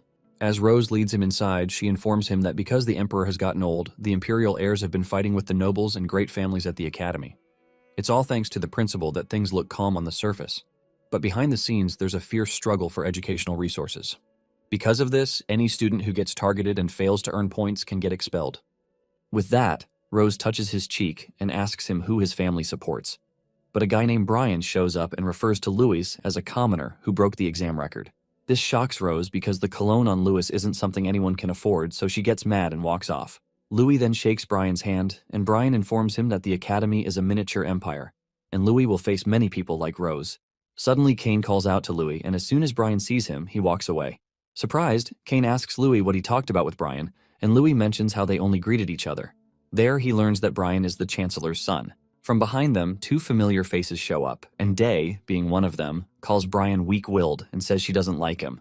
Kane gets pissed at her and yells at her for indirectly calling him weak. She tells Kane that the only way she can acknowledge him is if he is as strong as Louis. Upon seeing her, Louis thanks her for her help in the exam, but she brushes him off and tells him that he passed on his own strength. She raises her fist at him, swearing that she'll win the next time they fight, and this makes Kane upset, so he yells at her for ignoring him and talking to only Louis. After a little back and forth, Miliana pulls Faye away, telling her that they need to continue their registration. Right after they leave, Kane hands Louis a huge purse filled with gold coins, saying it's Louis's share. This shocks Louis that they could make so much from the instructions he gave Kane. Back then, Kane had visited Louis, who brought samples of the perfume he had crafted to the Burna Village Trading Company. At first, Kane wasn't so sure that such a nice fragrance would sell so well, but presently, after witnessing the cologne's success, he wonders if he should have his mom try it out. With that, they decide to keep the secret between themselves, and they walk up to the student reception to complete their registration. In no time, Louis is handed a credit card, and the nobles in line are upset with him being their classmates, so they murmur that he definitely used Kane and Faye's success to get in. After listening to them, Louis learns that Sheath got expelled, so he asks Kane about it, and Kane informs him that Sheath was the mastermind behind the assassins the other day, and when the school found out, the principal expelled him. Louis immediately frowns upon learning it was Sheath who nearly got him killed. But as if that isn't enough, Kane points to a group of students and tells Louis that Sheath has an elder brother named Jess, and they don't know what he'll do, so it's best Louis sticks close to Kane. Jess and his lackeys see Louis, but Jess smiles, saying it's just the beginning. He vows to ensure Louis savor despair slowly. Later that day, in the Academy's Grand Hall, the principal welcomes the freshmen and addresses them. After giving them a pep talk, he welcomes Neil to the stage as the freshman representative to give a speech. To everyone's surprise, the brute walks up unclad to the stage with his enormous axe, and he releases his killing intent. The teachers immediately try to lunge at him, but Aronian stops them. Neil then yells at the students, calling them morons, and he informs them that his goal is to whoop every last one of them. They immediately get mad at him and yell back for thinking he's some hotshot, but Neil doubles down with his insult. Just by watching Neil's drama, his new homeroom teacher who knows what's in store for him starts complaining, but Aronian pacifies him. Suddenly, Neil throws his axe into the crowd, yelling that one of the students is his main target. The thing crashes right in front of Louis, and in that instant, Neil closes the gap and perches on the axe's handle. He calls out Louis's name while looking at him like he's dinner. Then he declares they are going to fight. Kane immediately interrupts by reminding Neil that the entrance ceremony is still going. He tries to block Neil's path, yelling at the brute to get away from Louis, but then Neil continues speaking to Louis, asking if he isn't like the loudmouth beside him who is all bark and no bite. Pissed, Kane gets mad at Neil and then swings a fist at him, but Louis stops him and tells him to calm down. Neil, on the other hand, is excited and he tells them he didn't mind fighting them both. To calm the situation, Brian shows up and advises Neil to get along with Louis. After all, they both are talented commoners, and if Neil continues acting this way, he won't last long at the academy. In one glance, Neil tells Brian to get lost and calls him a small fry he isn't interested in. Brian is instantly offended, and the other nobles conclude that commoners shouldn't be allowed in the academy because they have no manners. Kane snickers at Brian for embarrassing himself by showing up. He then cracks his knuckles and prepares to fight Neil, who seems eager for their battle. Unfortunately for them, a teacher shows up and stops Neil. He tells them that student-on-student fights are prohibited, except during tests and tournaments, and for that to happen, a teacher must be present. If they ever violate the rule, such a student will be expelled. Realizing that randomly picking up fights can get him expelled, Neil laughs and admits it'll be a hassle, so he picks up his axe and declares their fight is on hold. Before leaving, he tells Louis to wait for him. Right after, the teacher dismisses everyone, and he informs them that their lectures begin the following day. Confused, Louis wonders why Neil wants to pick a fight with him, so Kane blames Faye for it, calling her a musclehead. She immediately attacks him for almost getting himself and Louis expelled. Then she apologizes to Louis, confessing that it's her fault because she fought Neil in the final exams. Back then, they ended up in a tie due to time running out, but because Neil heard that Faye had lost to Louis, ever since he's been dying to fight him. Thankfully, Louis didn't react earlier when Neil had taunted him. If not, Faye would have felt bad if he got expelled. Within seconds, Kane pulls Louis away and notes that they are hated by the other students. Later that day at the academy shop, Louis nearly freaks out after noticing how expensive the items sold there are. The attendant tries to sell him pillows ranging from a lot of silver coins to gold coins, and it has the poor boy, calculating how valuable coins are spent meagerly in the academy. To his surprise, Kane tells him that the products aren't expensive, and that's where Louis will be buying his daily necessities. The sudden realization makes Louis learn how important coins and credits are. The miser buys the cheapest starter kit, then he thanks his stars for making money from selling cologne. He also plans to send the rest of the funds to the orphanage. After observing the sets of goods being sold at the shop, Louis notes that he has to figure out other means to earn money. As the girls head to their dormitory, Faye bids them farewell and tells Louis that she'll show up for his magic awakening ceremony the following day. He sees them carrying coolers and is drawn to the objects, so he vows to work harder to earn more money to afford them. Later at the dormitory, Louis goes to his room and hopes he isn't stuck with a schemer for a roommate. As he's about to enter the room, he sees a person's pillow and futon thrown outside the room, so he looks inside and sees about being bullied by nobles. They angrily yell at the student, but the boy remains silent, so one of them grabs him by the collar, but Louis touches a vital point in the bully's hand. The bully gets shocked from the effect, and as Louis reminds them that duels are forbidden, the noble with the injured hand defends himself, saying they didn't do anything. He then tries to attack Louis for causing him pain, but Louis strikes the boy's palm, and the nerves control the bully's hand, which crashes on his lackey's face. Louis then asks them when he hit anyone, and they are confused, so he strikes the bully's vital point on the foot, and the boy ends up kicking another lackey.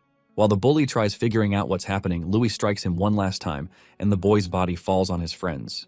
The brat puts two and two together, and he realizes that it's all Louis is doing, but Louis denies it. The boy insists, saying it's Louis who is controlling his body, and he calls Louis a monster. Louis glares at him, and the boy shivers in his boots. Luckily, the short, quiet student stops Louis from pushing the matter further. Louis then suggests reporting to the principal if the bullies have any problems, and they immediately bolt away, yelling that he'll pay for humiliating them. After they leave, Louis introduces himself to Kara, and he learns Kara's name from the futon the boy picks up. Louis tries talking to Kara, but the boy ignores him and goes inside. Louis isn't offended, as he realizes that Kara is beyond shy, so he arranges the room and hopes nothing crazy happens at the ritual happening the following day. Meanwhile, not too far from the goddess's statue, some groups of people set up a trap. The following day at the goddess's temple, the freshmen who show up to awaken their magic stare at the gigantic statue of Gaia, the goddess of their world.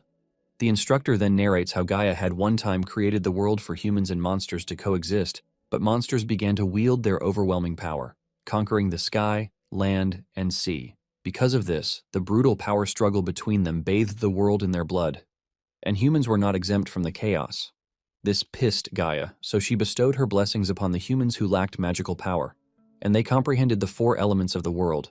From that, they established the martial arcane, and after several battles, they defeated their foes and became the new rulers of the world. The instructor then informs the students that they too will receive the blessings of the goddess and awaken magic.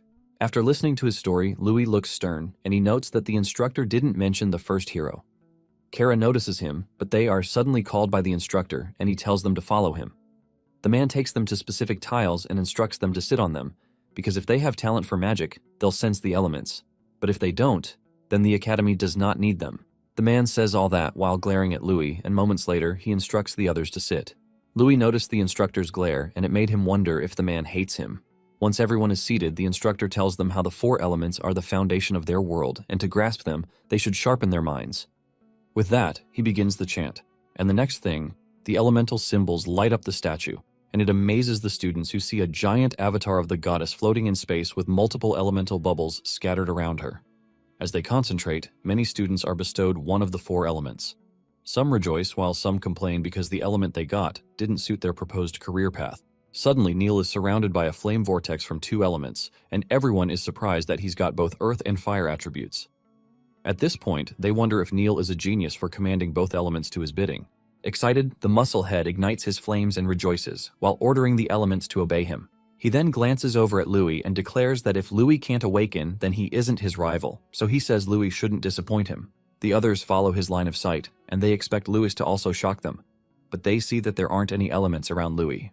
The poor boy, on the other hand, concentrates very hard, and he wonders why he isn't sending anything. At first, he wonders if it's because he isn't from this world. But then he recalls sensing a little strange power when he sparred with Kane. Right now, Louis feels like his mind is being polluted, so he declares that his will won't break that easily. The boy screams and shatters the mental bind, smoldering his thoughts. Immediately, 4 colors of light gather around him, and this stuns the instructor because he remembers setting up a magic circle on the tile Louis sits on to sever the boy's mind from the outside. Louis then tries to touch one of the colors of light, but it flees from him. He then tries over and over to catch them, but fails at it. Confused, the boy wonders why he can sense them but cannot touch them. The instructor, who is still observing him, smirks while noting that Louis is dead wrong if he thinks escaping from the mental barrier is enough for him to awaken. The dubious man mentions how the confinement circle and the magic forbidden orb are what he used for Louis because there were people who wanted Louis crushed. And since they paid the instructor for it, he can't back down, so he waits for the ritual to end so that Louis can despair. After several hours, other students take their leave, but Louis and Kara are still meditating, so the nobles make fun of Louis and call him a letdown. Kara, on the other hand, senses something is wrong, so he informs Louis that there's a trap beneath his tiles. Without wasting time, Louis smashes the tile open, and he sees the magic forbidden orb directly under it. Confused, he wonders what the orb is, but Kara, who is on his way out, tells Louis to hurry up. Even though Louis is curious, he steps away from the broken tiles and concentrates. And in that moment, the students still left in the temple are surprised when they see the 4 colors of light forming a vortex around Louis. Surprised, the instructor wonders how Louis was able to awaken because even a master shouldn't be able to break through the confinement circle and the magic forbidden orb. The man then tries to act, but out of nowhere, Principal Aronian shows up and tells him to stand down. The other students who didn't see Louis awaken are surprised to see the principal, so they conclude he came to check on Louis, who had been struggling to awaken. Some even wonder if there's some secret between Louis and the principal. As the instructor watches Aronian walk away, he curses under his breath because their plan got foiled and nearly exposed due to the principal showing up. So later that evening, he meets with Jess and informs him that their plan has failed. Also, to be on the safe side, the instructor warns Jess not to contact him for the time being. All Jess can do is cuss Louis for getting away. Meanwhile, in the temple, Aronian contacts Kylie to keep watching Sid's movements because he doesn't want outsiders wreaking havoc in their academy. After getting rid of the obstacle, Aronian watches Louis and leaves the boy to figure out how to manipulate the elements on his own. Louis, on the other hand, observes the balls of light and notes that they are just like Cain had described. Back then, when Cain was educating him on the elements, Louis learned that the reason why monsters could use elements from birth, unlike humans who needed to awaken, was that they have magic crystals in them. Each crystal contains different elemental powers, and this is why these monsters could control different elements. As for humans, they perform the awakening ritual after being approached by an element, and they can't use magic unless they manipulate the surrounding elements. Cain tossed a magic crystal at Louis while explaining that one needed to train their mind and body right after being recognized by the element. Curious, Louis asked if the magic crystals were the elements, but Cain informed him that everything in the world is made up of elements. When Louis opens his eyes, he sees the water element approaching him, so he tries touching it. This time around, the particle doesn't avoid him, and when Louis makes contact with it, he feels the immense surge of power of the sea beasts, and learns that the essence of the world manifests by the will of Gaia. The vortex surrounding Louis starts spiraling out of control. So Aronian, who is watching him closely, immediately activates the goddess barrier seal, and this makes the goddess trap Louis in a barrier that comprises the 4 elements. Immediately, Louis's hair dye fades away, leaving his black hair exposed. Thankfully, the barrier produces a bright light that prevents the shocked students from seeing Louis. All they are concerned about is why he produced such a huge magical wave and why the principal decided to seal him. While maintaining the barrier, Aronian yells at Louis to calm down and not be swayed by his surroundings. Louis hears Aronian's words and finally calms down. This time around, he observes the elements and realizes that they are awfully similar to the elementary particles in science. So he tests his theory by changing their frequency, and in that instant the ball of light erupts and the elements showcase their symbols. Just then, the vortex spirals greatly, and it has Aronian and the students around worried to the point that they admit that Louis' aura is far more terrifying than Neil's. Noticing that Louis isn't going out of control, Aronian commends him for exceeding his imagination. While closely observing the elements, Louis concludes that magical essence is the same as that of elementary particles, and thanks to that, it means humans might be able to use magic as easily as monsters. With that, he absorbs the element and notes that just like elementary particles, they are constantly in motion, which means that by harmonizing their movement with the flow of qi and breathing, the circulation of the elements becomes smoother. And if that's the case, Louis might be able to create a magic crystal in his body and use magic like qigong techniques. Louis concentrates hard, and a crystal shape forms in his eye. Immediately, ice crystals grow around him, and the barrier used to house him shatters into pieces. Aronian is stunned by Louis's ability, and he smiles as he watches Louis fly into the air by manipulating wind magic. The other students witnessing the scene run for their lives and cry for help as ice crystals rapidly erupt behind them till they are eventually frozen to the bone. Sensing how dangerous things are becoming with Louis's power, Aronian steps up, saying he has to suppress the power, so he calls out to the goddess, chanting a prayer while holding an emblem. Immediately, he creates a huge barrier of flames that offsets Louis's icicles, and the impact of the collision alerts people in the library, outside the temple, and in the training room. Right after, Aronian wonders what kind of element Louis just used, while Louis checks his body out and realizes how he has combined two elements to form a new element. As he wonders who to talk to about it, he spots Aronian looking at him seriously. Confused, Louis sees the flame barrier, but Aronian snaps his finger and the entire barrier collapses into the badge. He then asks Louis if he knew what he had done, and when Louis looks around, he sees some fallen students, so he realizes he had gone too far. Aronian speaks to Kalk through his comm, saying he's going back to his office and he'll leave him to do the cleanup. Right after, he tells Louis to follow him, believing Louis has a lot of questions for him. On getting to his office, Aronian congratulates Louis on awakening not just an elemental attribute, but the complete 4 of them. Louis then shows him their core, and Aronian is impressed that he can handle the elements very smoothly, so he hands Louis a book that he had used during his time to study magic, but then informs Louis that the book will only help him with wind and earth, since those are the elements he can use, but for fire and water, Louis should ask Faye and Miliana. Since the girls are from great families and they know him, they are the best choice. With that out of the way, Aronian calls for Kylie, and in that instant, she spawns into his room, so he introduces her to Louis as his trusted aide. Just after he informs Louis that she'll protect him henceforth, Kylie asks Aronian and Louis to move to another place, and they follow her to a private training ground where Aronian has reinforced its walls with earth magic. For starters, Kylie asks Louis to show her his element, and Louis demonstrates while explaining that by speeding up the movement of two elements and blending them, he has created a new element, which he calls ice. Utterly surprised, Aronian, who has never heard of elemental combination, wonders how Louis came about the ice element. Kylie feels the chill air emanating from Louis and smiles like a deviant, before saying she'd like to confirm it up close. In a split second, she closes the distance between them and swings her fists at Louis, who parries her blows and returns his with his ice-imbued element. At one point, Kylie struggles to fight off his punches, and she nearly gets hit, so she backs off and wonders if Louis got faster. Then it dawns on her that she has gotten slower, and it might have been the effect of the ice element. As she melts off the ice using her fire element, she asks Aronian to confirm if elemental fusion has been done before. But he denies and tells her that, since the very beginning of magic, many geniuses who had studied it had tried to fuse the elements, but none had ever succeeded. In their world, most people can control a single attribute, and only a tiny few awaken to multiple attributes. Even the Empire's strongest saint, Mirian, known as the once-in-a-lifetime genius of the Eastern region, could control 3 elements and also tried to fuse 2 attributes, but failed. Aronian explains how Mirian's mind and body couldn't keep up, so it wasn't something a normal human could endure. Aronian explains that humans need the mind and body to control the elements, and with the way Louis pulled his off, he needed strong willpower to guide the elements and release them outside the body. If one tries doing it with multiple elements, the elements would collide with each other and it could cost the wielder's life. Fixated on Louis, Kylie suspects that Louis's potential may rival a saint's. So she heats herself with fire magic and then tells Louis to fight her once more. She charges right in, and as they clash, Aronian informs Louis about how Mirian had come up with 2 hypotheses to handle multiple elemental attributes simultaneously. The first one involves obtaining a dragon-like body that can withstand the collision of the elements, while the other makes use of magic through magic crystals, just like the monsters. Louis asks him how it went, and Aronian reveals it was disastrous. Every one of the experiments failed, and it got to a point where the entire concept was forbidden. And this is why he's shocked that someone who actually could break the taboo had shown up. Louis realizes that the reason he didn't come across the failure most people had experienced was that he was circulating multiple elements through different pathways, hence preventing them from colliding with each other. Kylie interrupts his train of thought with a kick while saying he shouldn't get cocky, but realizes the situation he's in. Louis parries the attack and admits he does, so he states his case can spell a lot of trouble. She agrees and tells him that if word of his abilities gets out, they can't determine what will happen to him, which is why he should not do anything unnecessary. He agrees and tells them he'll say he awakened as a water attribute and ice element is simply an application of it. Aronian gets curious and he watches as Louis tells Kylie to attack him one more time.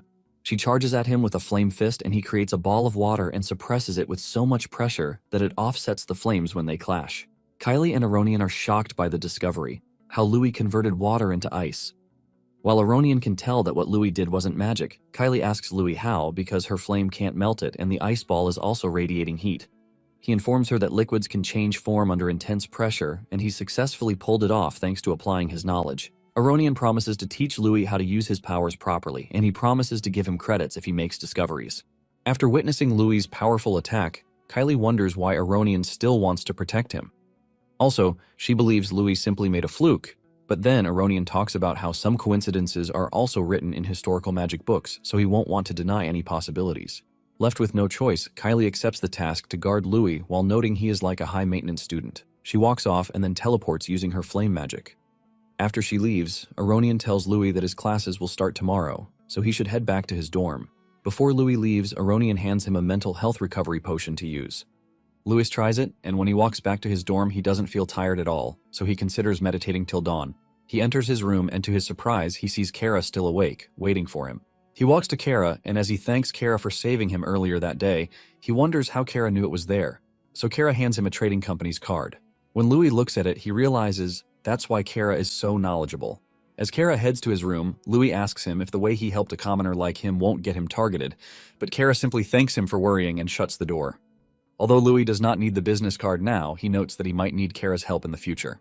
The next day, in the Academy training hall, a weirdo flexes his muscles while introducing himself as Derek, their physical training instructor who vows to ensure they'll all get perfect bodies.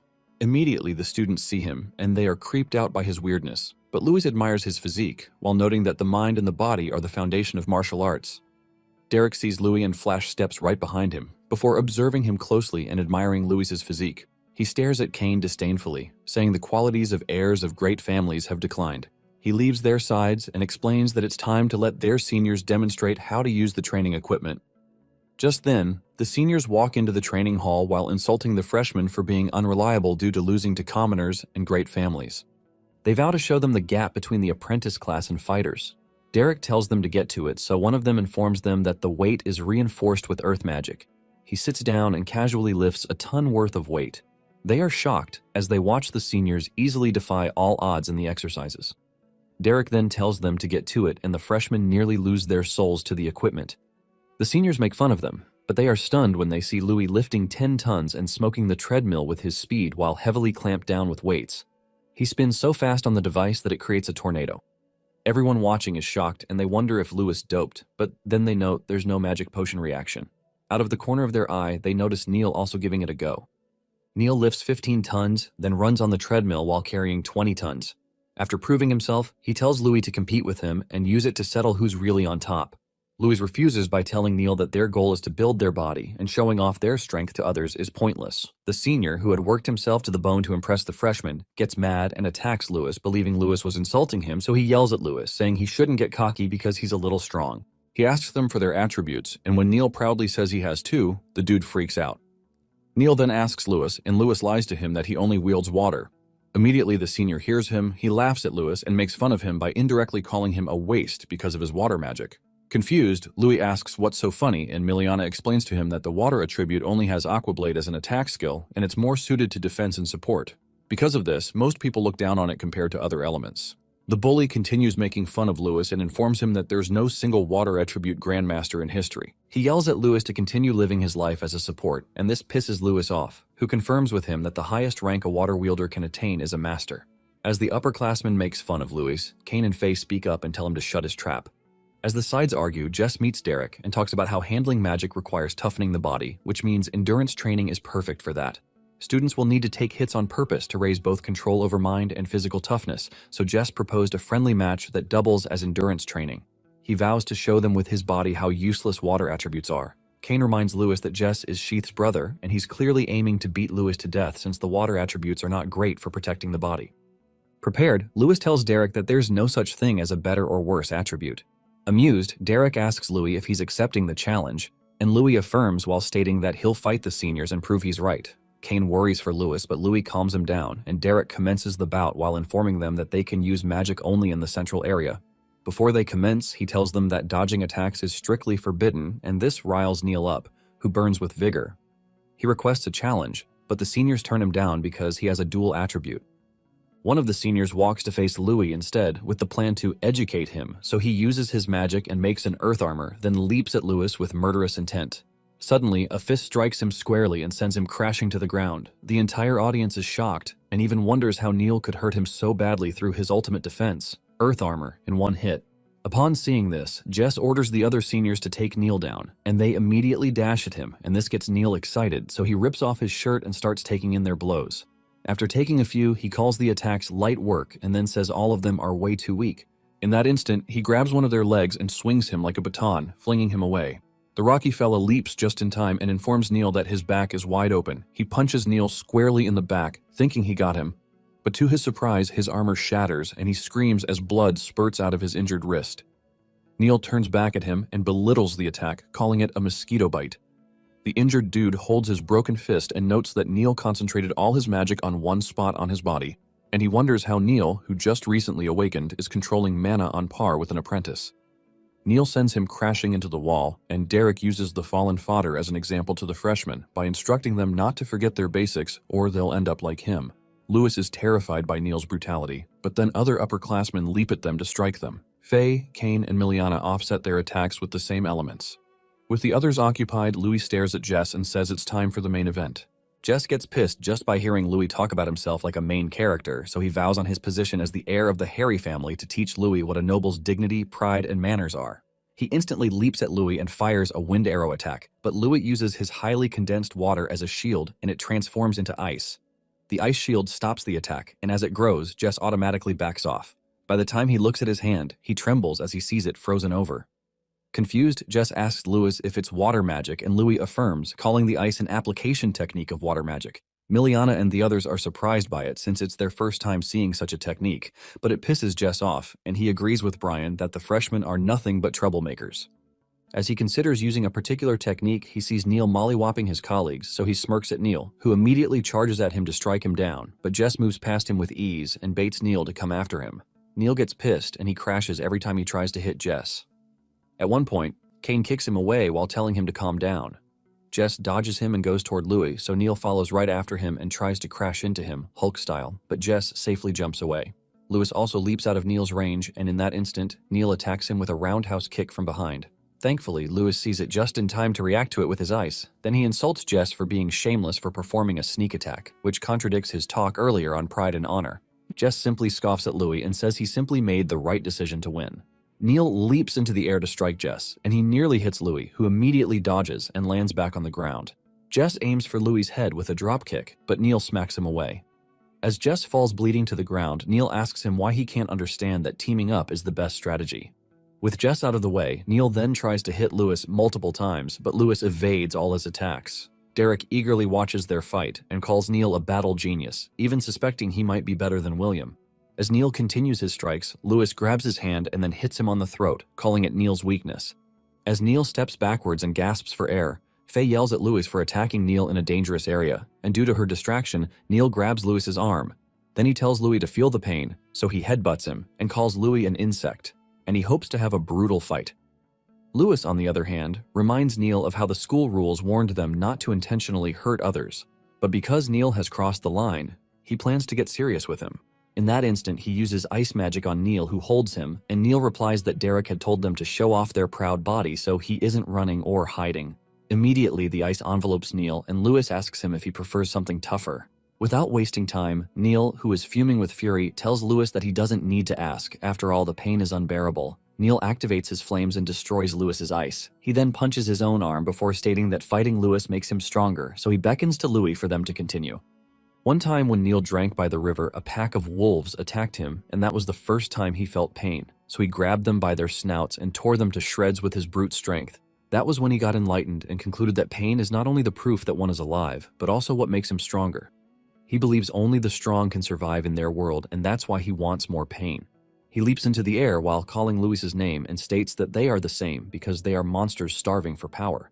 As he tries to bring down his enhanced fists, Louis redirects his blow by parrying it and sending him crashing. Immediately, Neil readies himself to fight, but Louis plants a kick on his face. Still, Neil stands through it, and he craves for more deadly combos.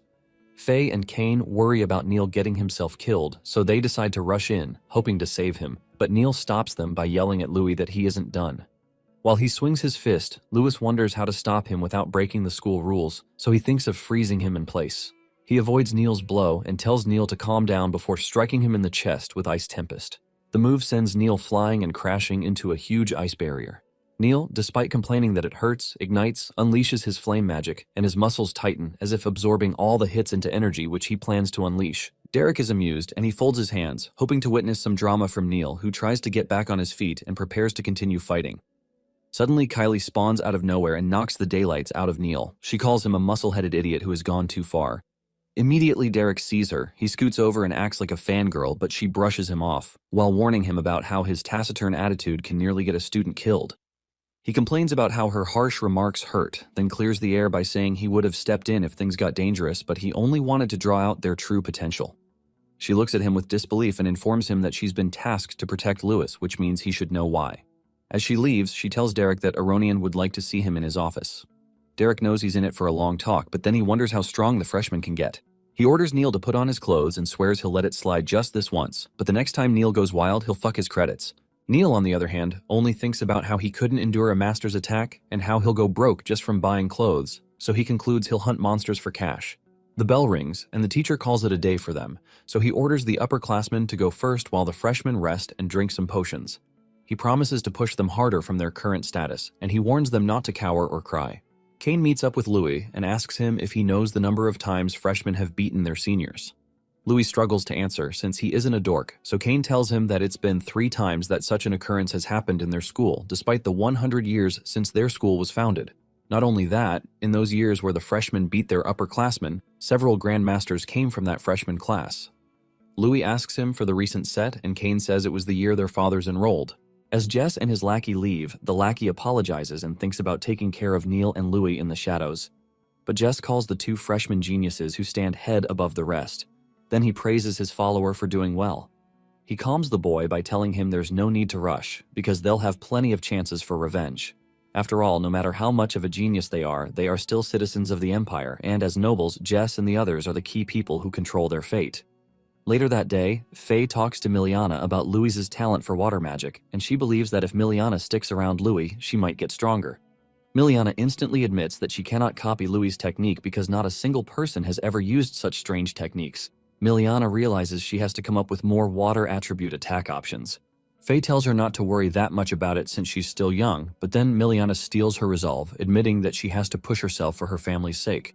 Faye, who had predicted how Miliana would act, suddenly calls out to Louis, saying that Miliana wants to talk to him. The onlookers gasp as they wonder if she wants to make a confession. Louis shows up a few seconds later, and he asks Miliana if she wants anything from him. Faye goes straight to the point by asking Louis if he can teach Miliana the water magic he used earlier, and he readily agrees, saying they're friends. Miliana, upon hearing that word, tells him sternly that someday she might cause him some trouble, but then she asks mildly if he won't regret being friends with her. Louis disagrees and tells her he will never betray his friends, but she nods while saying she didn't want to drag him into this, then she bolts away. Faye chases after her, and Louis realizes they've all got their circumstances, and if there'll ever be trouble, he might be the one to cause it for everyone. Curious, he asks Kane if he knows anything about Miliana, and Kane tells him that Miliana is the daughter of the Royce family and the granddaughter of a grandmaster.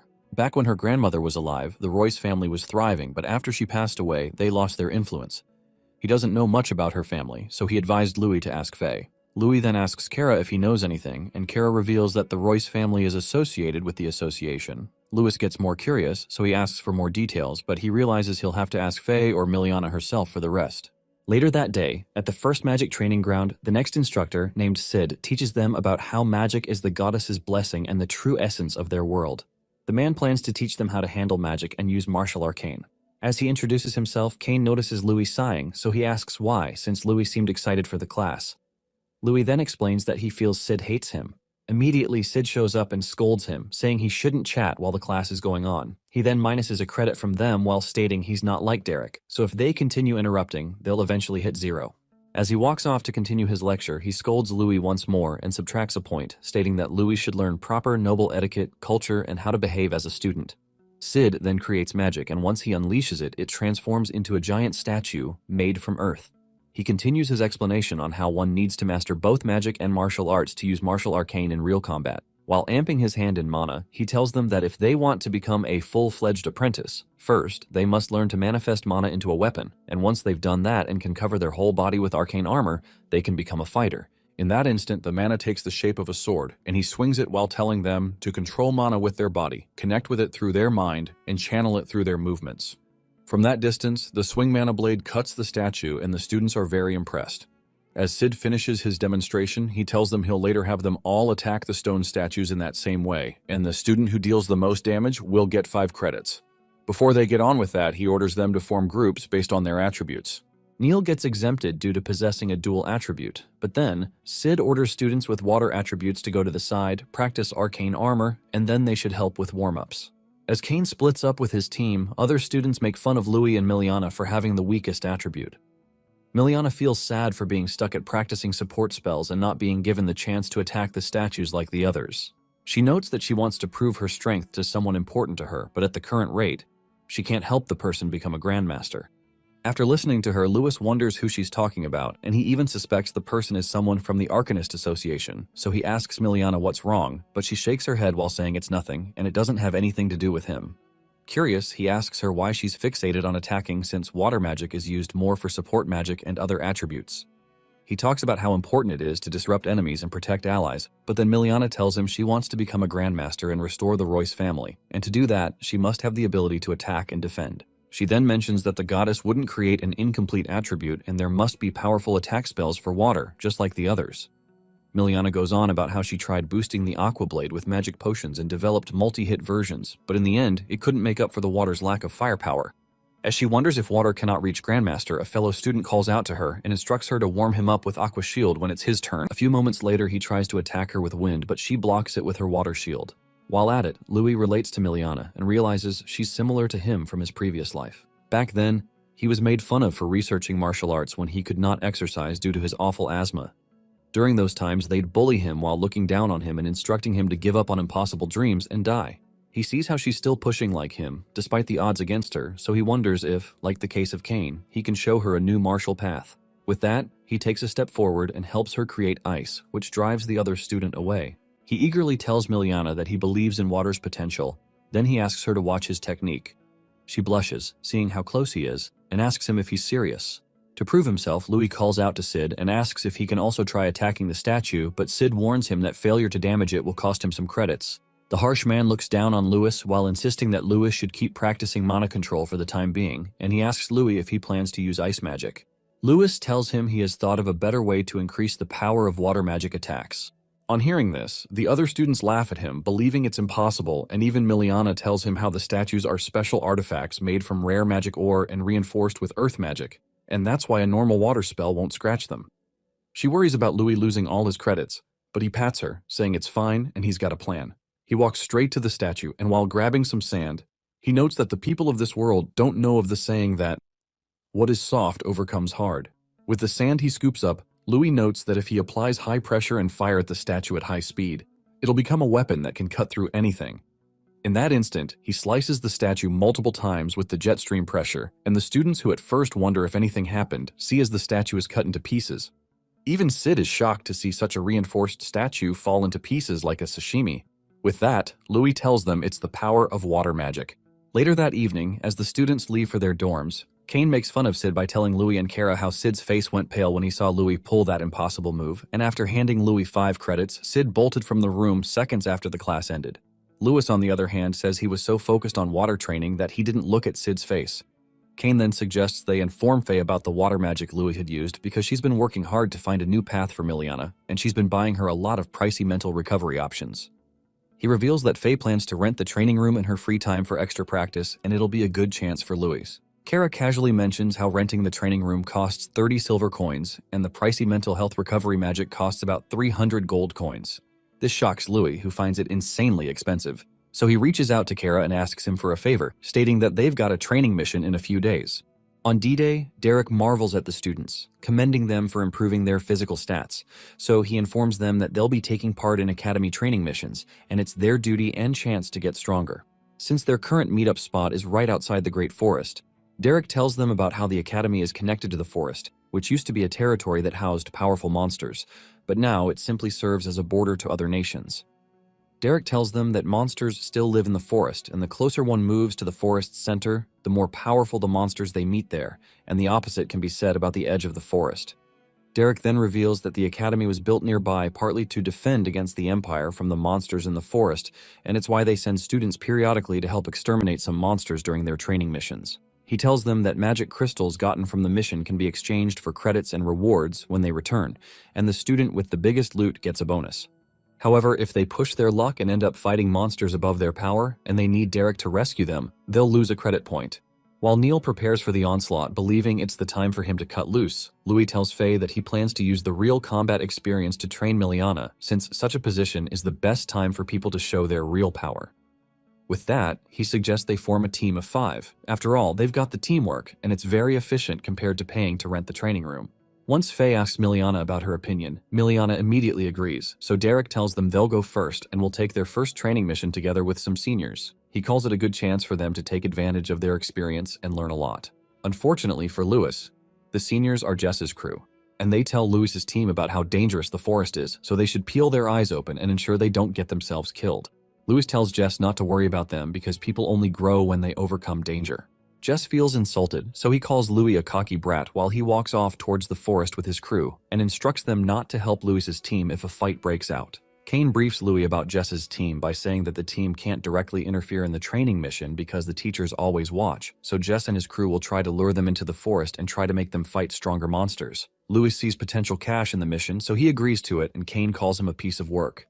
Some minutes later, as the seniors walk into the forest, Louis asks around after learning that they are in the behemoth's territory, so he wonders if there are still a few in the area. But Kane tells him that the Saints have vanquished all the remaining behemoths. Like a ranger, he tells Louis that they'll only see fight-class monsters at the outskirts, so he asks Louis if he wants to fight them later. One of the seniors reveals that fight-class monsters are often taken down by several fighters working together, so he feels insulted and believes the freshmen are daydreaming for thinking they can fight off fighter monsters on their own.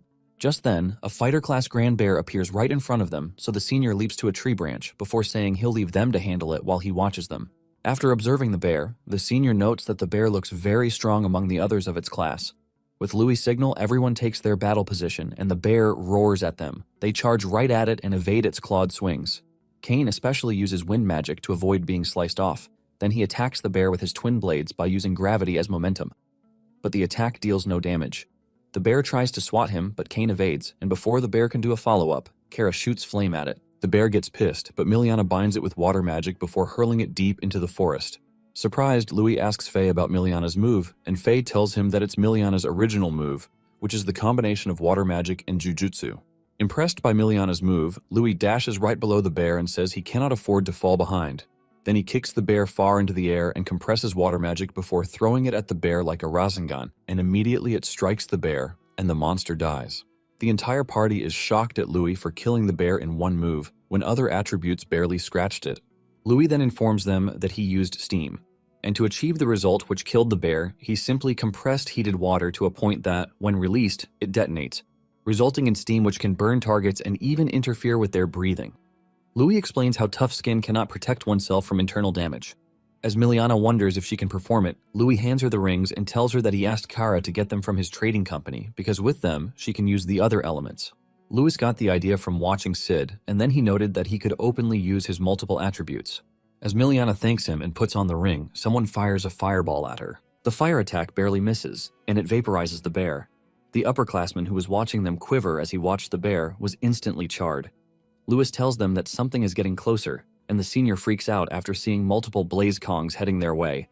While hiding, Kane calls the monsters bad news, but Louis, who has no clue what the monster is, asks Kane to fill him in, so Kane tells him that the monster shouldn't be anywhere near the academy, and he finds it unbelievable that a pack of them has revealed themselves. The blaze kongs feast on what's left of the bear, and the others watch with fright. Kane suspects that other students might also be in danger, as they might have come across multiple blaze kongs. Just like he predicted, a lot of them scamper around after coming face to face with the blaze kongs, and Derek has his hands full rescuing the fallen students. Neil, on the other hand, doesn't back down, and he cracks his knuckles while preparing to fight a blaze kong. Sid also shows up and orders the students to run while he deals with the situation. Louis wonders why monsters that shouldn't be at the forest's edge are showing up, but just then, a blaze monster appears right behind Brian. Brian instinctively covers himself with earth armor to protect himself, but the blaze kong smacks him so hard to the floor that his armor shatters and leaves him trembling from immense pain. The kong tries stepping on Brian, but out of nowhere, Louis appears and lands a dropkick on the monster, and the attack sends it crashing. Immediately, Louis orders Kara and Miliana to take the seniors and run while the rest stay back with him to fight the monster. Before leaving, Miliana wishes them a safe return, and they promise to catch up soon. Just then, the monster gets up and charges a flame cannon at them. Louis immediately orders them to dodge, so they leap in different directions. Realizing they have to work together, Kane activates a wind arrow and uses it to propel himself towards the blazing Kong. The monster tries to grab him, but Kane slashes its arm. As it screams in pain, Faye follows up with a flaming attack to the head and bonks it to the ground. Kane calls her a muscle brain as she doesn't stop there but instead activates her secret moon lance and unleashes multiple strikes on the monster. While at it, she sees its core, so she fires a lance, which causes a huge explosion and not only cracks the core, but also gets rid of the monster. Faye then poses right after defeating it, but Kane tells her not to let her guard down, and right behind her, another Blaze Kong appears and fires its flame cannon at her.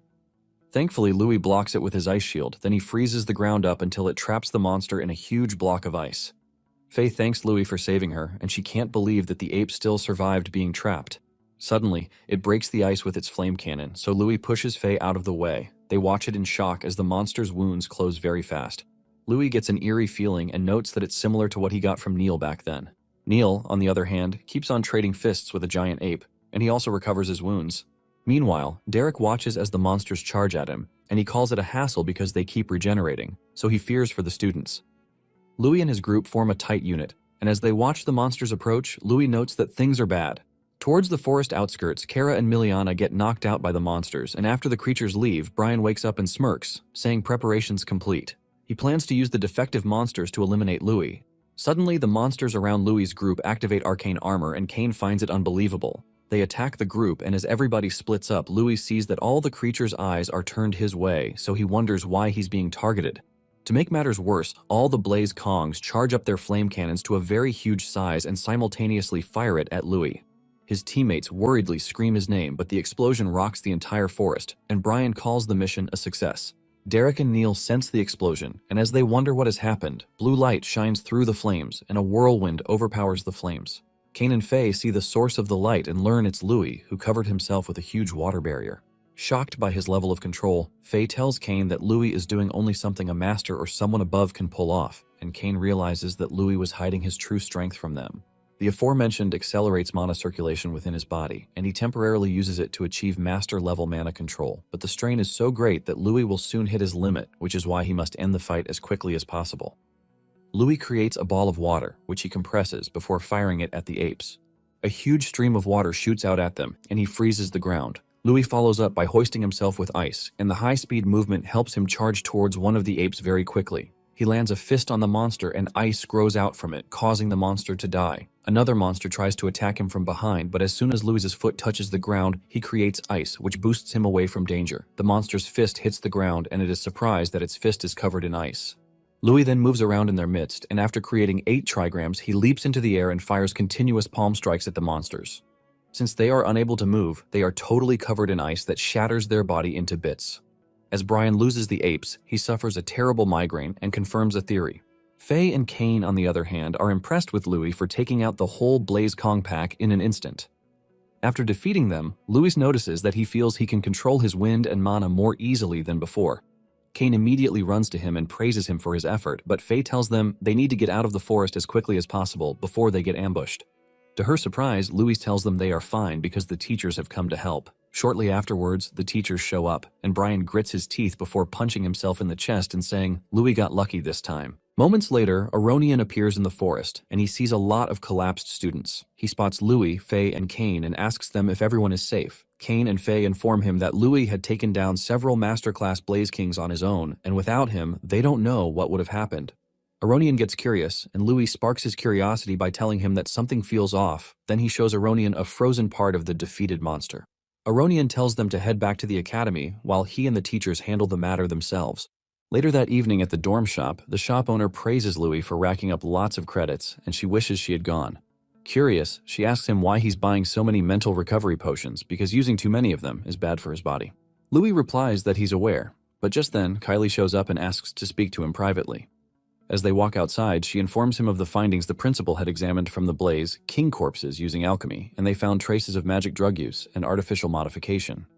She tells him his hunch was right, and he realizes that the whole incident was deliberately triggered by someone. Kylie tells him that the principal suspects it was done by enemy forces who were probing them, and it's most likely that certain people grew impatient now that His Majesty and Mirian are getting on in years, and the king hasn't named a successor. She feels it's the best time for the opposing forces to knock out other candidates and gain control over their supporters' children. With the Academy being a major force in the Northern Empire, how it positions itself going forward is going to matter a lot, which is why the forces are trying to probe them. On hearing this, Louis remembers the monsters were targeting him, so he feels they weren't sent on a succession struggle. Kylie taps him and tells him she'll keep investigating on her end and help him with anything she can. As she walks off, she tells him to keep getting stronger and live up to the principal's expectations. Louis takes one of the potions and takes a gulp, and he vows he intends to get stronger. He walks off to meet his friends and says there's no time to drag his feet. Somewhere else, Brian meets his dad, Prince Vaughn, and tells him that the modified monsters showed an increase in combat ability within a set range, but the results fell below expectations. He explains why most of the corpses were disposed of through self-destruction. Some of them were recovered by the Academy, and he worries about what will happen if Principal Aronian catches on to them. His father tells him that the test subjects were prepared by the Born Empire, and if Aronian catches on to that, there's nothing he can do about it. More importantly, he looks at Louis's photo and calls him the child of the curse. He says he had his suspicions for a while, and now that he has confirmed his terrifying presence, he believes the principal is helping conceal Louis's identity.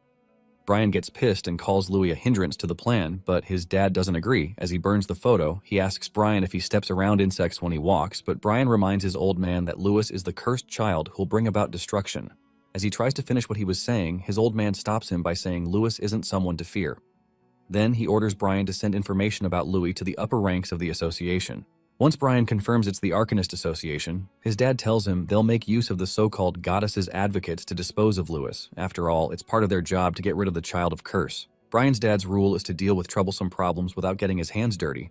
One time at the training grounds, Louis meditates, and as he concentrates, Cain attacks him, but he easily evades the slashes like he can read them from a mile away. After trying for a while, Cain immediately gives way to Faye, who fires a flame arrow at Louis, but Louis immediately readies an ice barrier to counter her attack. After the collision, he jumps back but then senses an incoming attack, so he creates ice with his foot to stop it, but then it explodes close to him. Faye and Cain marvel, believing they've won, but Miliana tells them it's too soon to celebrate, and Louis has probably already seen through their plan. Just then, Louis walks through the dust and tells them they've acted well, then he commends Cain's movement and tells him he has nailed the hit-and-run tactics. He mentions how Faye boosted her spear's power by adapting their unarmed moves, and lastly, Miliana hid Kara's item with mud. He tells them the only reason he could notice the abnormality was because of his cold senses. If not, he'd have been blown away in an instant. King gets frustrated because they couldn't put a scratch on him, so he sighs and admits that they still can't catch up to him. Faye is amazed that Louis can sense their movements with Kai, but he downplays it and explains to them that it's a technique that involves the circulation of mind and mana. He says he's still researching it and promises to teach them how it works next time. Kara hands him a recovery potion, and as Louis takes a gulp, Kara blurts out how it feels like Louis isn't from their world, and this makes Louis nearly choke on the drink, so he spits it out and asks Kara why he made such a deduction. Kara then explains that the reason he thought of it was that Louis openly shares his secrets, rather than keeps them in the family, since that's what normal people do. Louis tries to play safe by saying the whole family tree doesn't go with him since he's a commoner, and also Kara and the others teach him just like he teaches them. So the whole otherworlder thingy doesn't apply to him, and it'd be best if they all get stronger together. Faye ruins the sappy mood by reminding them they have to rest since they have martial arts class the next day. She also warns Louis not to sneak up and train alone because she doesn't like it if any of them secretly tries to get ahead of them. With that, they bid Louis goodbye, and just after they leave, Louis takes a look at his recovery potions and notes he's almost out, so he notes he'll trade for more. As he picks a sample to gulp, Kylie appears right by his side and stops him, then she asks him what he's been doing since he took one the previous day. She warns him that taking too many of the mental recovery potions will turn his brain into mush. Louis looks at the potion and then remembers how not only did he vow to become a grandmaster so he can get ownership of the orphanage from the association, but also the struggles he has had to get to where he currently is, and the difficulty that awaits him in the future. He tells Kylie that he's got things he needs to do, and for that, he has to get stronger. He assures her that he'll be careful not to overdo it, so he's fine. Internally, Louis notes that with the help of the potion, he can double his training time, since he doesn't have the luxury to take things slow. In that instant, he gulps the potion, and as Kylie asks him if he's sure about what he has done, a red, ominous aura reeks out of Louis's body, so she immediately puts on her battle armor and prepares to fight him. Louis opens his eyes and sees her on guard, so he fears he must have done something weird, but then he notes that his mana suddenly started flowing smoother. Kylie tries to dismiss what just happened, but then she looks at the box from which he had taken the potion and sees a lot of empty glasses, so she freaks out and asks if he drank them all by himself. Left with no choice, he admits sheepishly. And she confirms from the records that it's his 8th time exchanging for potions that month. Pissed, she estimates that Louis has been drinking at least 2 potions every day. And in Louis's defense, he tells her that if he wants to be a grandmaster as soon as possible, it's the only way. Also, his body hasn't shown any problems. Kylie yells that becoming a grandmaster isn't that easy, and what Louis needs isn't drugs, but the basics. She believes that even if he can't feel it, she's sure his insides are a wreck. The weird sensation from earlier also worries her, so she plans to tell Aronian about it. Without wasting time, she grabs him and walks him out of the training room with her, and they head to the facilities to do a magic potion check to see if there's anything wrong with his body. At the principal's office, Aronian collects Louis's blood sample to watch as it reacts with the mental recovery potions, but then he finds it strange that he isn't seeing any sign of damage. Instead, the blood looks more active than before. Kylie objects by informing him that Louis has been spacing out recently and clearly acting abnormally, and just a moment ago she got a chill radiating killing intent from him like that of a monster. Aronian agrees with her concerns, but seeing that Louis's mana increased, he wonders if Louis got enlightened by the potion. Then he also wonders if Louis's reaction is one of the traits of being the cursed child. He observes Louis while noting that the price of mana is a rule set by the goddess of their world, and neither humans nor monsters should be able to ignore it. He brushes it over by saying there's a lot they do not understand, and they shouldn't rush into a conclusion. Kylie raises her concern about how there's something wrong with Louis's body, but Aronian simply walks off while stating that alchemy and potionology are still developing fields, which means they do not fully know how potions affect their bodies. Also, Louis's special condition makes it harder to say. While Kylie asks Aronian if Louis has other secrets, he looks at their potions and notes that alchemy in the current world basically is the fusion of materials as they are, and it should be the reason why some components clash with each other. Now, if they remove the unnecessary parts and make a purer drug, they might figure out which ingredient is the problem. After letting them on his hypothesis, they prepare a vast amount of equipment the following day, and he's amazed by Aronian's influence. Kylie asks him what he plans to do with the bottles because she believes they do not make use of them while making potions, but then he tells her he'll let her know when he's done, so he gets into it, and a couple of minutes later, Aronian is shocked after realizing that Louis has extracted each ingredient inside the potion one by one. As Aronian examines it, he suggests Louis studies potionology under him because he believes he'll become a leading authority in the field and might even surpass Miriam someday. Louis agrees, and Aronian happily pats him and agrees to give him double points. Kylie, on the other hand, is wary of him, and she wonders if Louis even has a weak point. Later that day, Louis reads up on the potion itself and learns that they are made from natural plants, and plants need soil and water to grow. As he realizes that earth and water are symbols of life, the room lights up once more, and Aronian and Kylie are shocked. Aronian calls it enlightenment, and they watch as Louis creates plants just by thinking of them. While Aronian calls it the power of creation, Louis displays it by saying he just gave fertile soil the moisture of water so that new life can sprout, and he'll call it the wood element. Curious, Kylie goes close to him and tries touching the plant twirling around Louis, but the thing bites her and multiple plants charge at her. She gets scared and burns them with her fire, and this causes the plants in general to be terrified of her. Surprised that Louis can use the plants to attack, she can't believe how fast he's growing. As if that isn't enough, Louis tells them to watch, and he demonstrates the greatest strength of wood attribute, which is healing magic. Aronian is bewildered as he learns the reason behind recovery potions might be linked to the wood attribute power. Louis confirms his guess and says the biggest difference between potions and raw plants is whether they contain elements. Aronian absorbs what he just learned, and he agrees to provide potion materials for Louis henceforth. Louis thanks him, but he tells Louis not to bother after all. He'll be the one making the potions. Also, he asks Louis about how in the human world strength is just one factor, and for that reason, if he wants the power to change fate. Later that night, Louis follows Aronian to the Academy's underground cavern and magically grows some plants, which impresses Aronian, who finds it amusing, and admits that no matter how much he sees it, he can't get used to seeing such rare plants grow that fast. Louis tells him that the rarer the plants, the more mana they consume, and he has reached his limit for the time being.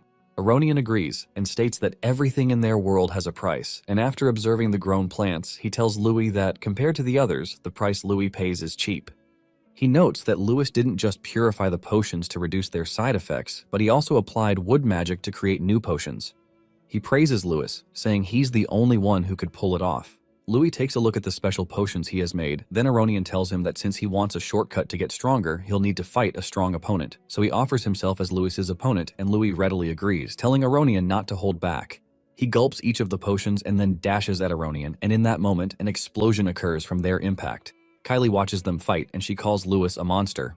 After their clash later that day, Louis takes a shower and he notes that Aronian didn't hold back while fighting him, and without the few potions he had drunk, he would probably be bedridden after the fight for a month. Just then, he sees Kara looking at a spilled potion, so he lies to Kara that it was a potion he got from the principal. This was something Aronian had told him earlier to mention to cover his tracks, but Kara shocks Louis by walking closer and accusing him of making them. Louis tries to deny it at first, but eventually gives in, so he asks Kara how he knows about it, and Kara tells him that the principal is quite old-fashioned. Louis admits that Kara sees through everything, then he tells Kara to keep it a secret. The mute boy simply dips his hand into his shirt and hands Louis a contract with insanely good terms. He then speaks in parables, and Louis realizes that by letting the trading company handle the potions, no one can find out that he's the creator. Kara strikes a deal whereby he profits from the sales but covers Louis's name. And Louis internally agrees it's safer that way, so he adds a few conditions. First is to avoid extra trouble. They'll weaken the potion's effect before selling it. The second is that the candy's trading company has to support the Rashira orphanage. Kara immediately snatches the paper after learning of the conditions and signs it, and they have a deal. Impressed, Louis shakes him and offers him some advice as his new business partner, believing it'll help the company a lot. After briefing him on it, he walks to the room and promises to have the potions ready by the next day, so he bids Kara goodnight. Once Louis goes back inside, Kara lets down his hair, and he looks like a pretty girl. Some minutes later, two birds fly into the dorm and transform into beastkins who wait for Kara to come out of the bathroom. Immediately, one of them sees him and tries to jump at Kara, but he whacks her on the head and the folk drop to the ground in pain. The beast lady then complains about being hit after managing to get into the dorm, so she begs him to cuddle with her a little. The other beast folk apologize and say they have to keep their stay brief so they don't get noticed. Kara's towel comes off and it reveals her melons, proving that Kara was a lady all along. She then hands them a parchment and they yell after seeing its content, believing she might have lost her mind for taking Louis's side a lot. The other bird folk think about the plan succeeding and note that their trading company will be one of the top firms in the area if the plan bears fruit. He calls Kara a genius, but she tells him that it's Louis who came up with the idea. Utterly shocked, they wonder how someone so young could think up such a grandiose plan, but Kara simply tells them that Louis has potential. They worry about Louis betraying her and supporting a different heir to the throne, so Kara tells them that she needs a favor from them, which is to have the Rashiera orphanage under her control. When they hear Louis's condition, they admit that he's too kind, and with nothing else left to discuss, Kara dismisses them and they fly back to their base. She then walks to the window, while noting that the midterms are coming up and she'll need to move her plan along. For that to happen, she wants Louis to show her how far his potential can go. A couple of days later, at the start of the midterms, Derek addresses the students, and he'd like to see how much they've grown. First, they will take the Corridor of Traps, a place where they must conquer countless traps and monsters, with martial arcane completely forbidden. He notes that since the academy was founded, not a single person has completed it perfectly. When Faye tries it, she fails but scores 300 points. Kane gets 320, Miliana scores 250, and Kara scores 289. Neil also fails at it, and he earns a total score of 325. Unimpressed, Derek yells at them for disappointing him, so he vows to work them really hard in their next term. A fellow teacher asks for their performance, and Derek says they aren't bad and their foundations are solidifying. He admits that he has taken a liking to Louis, and the examiner also notes that Aronian has his eye on him. The man notes that 500 points would already be an excellent score for him, but Derek disagrees and notes that Louis should be stronger than that, so he bets that Louis will break 600 points. He stakes on the loser, buying a 10-year bottle of booze, and the other teacher agrees. Meanwhile, the other onlookers speak ill of Louis, believing he can't go far since the nobles have failed at it. Just then, Louis walks into the room and multiple beams are fired his way. He instantly activates the void algorithm, which helps him scan and detect the paths to take. Then, he activates his muscles and he takes the path to evade the beams, then he jumps into safety. As he continues his run, the floor opens up, so he boosts himself mid-air to avoid falling into the pit. But right after he lands, a giant goo falls on him, so he jumps away and learns it's a slime monster he'll have to face. The creature fires multiple slimes at Louis, but he deflects them all to a different room, which squashes them like a bug. Without giving him time to waste, multiple cannons fire at him, and more jet slimes also home in on him from the opposite direction, so he jumps out of the way, and the attacks clash into each other. Louis notes that he's processing a lot of data, but no matter how complex it is, as long as he sees the core, he can reach the answer. With the calculations complete, He lands in a safe zone and sees the optimal path to take to avoid the barrages, so he follows it and evades like he has precognition. And this surprises the teacher, who wonders if Louis knows the correct route. Just by watching him, the man can tell that Louis isn't just dodging every attack but also neutralizing the monsters and traps at the same time. Derek chimes in and tells the man that he hasn't seen anything yet because he believes Louis might break the record. Louis keeps on moving forward, evading all the attacks and training his way, and when he tries to deflect one attack, it avoids him, and Louis realizes how fast it moves. The attack then transforms into echo bats. Seeing the creatures, the teacher calls them the most agile monsters on the planet, so he concludes that no matter how talented Louis is, he doubts that Louis can break the record on physical ability alone. Louis, on the other hand, slams his foot into the ground and connects the debris that flies into the air with a mana chain. He then fires them at the bats, and as some strike the monsters, others dodge them, so Louis follows up by physically poking the monster and whacking it. As a result, the examiner can barely believe his eyes as he watches Louis rack up points by going against his belief.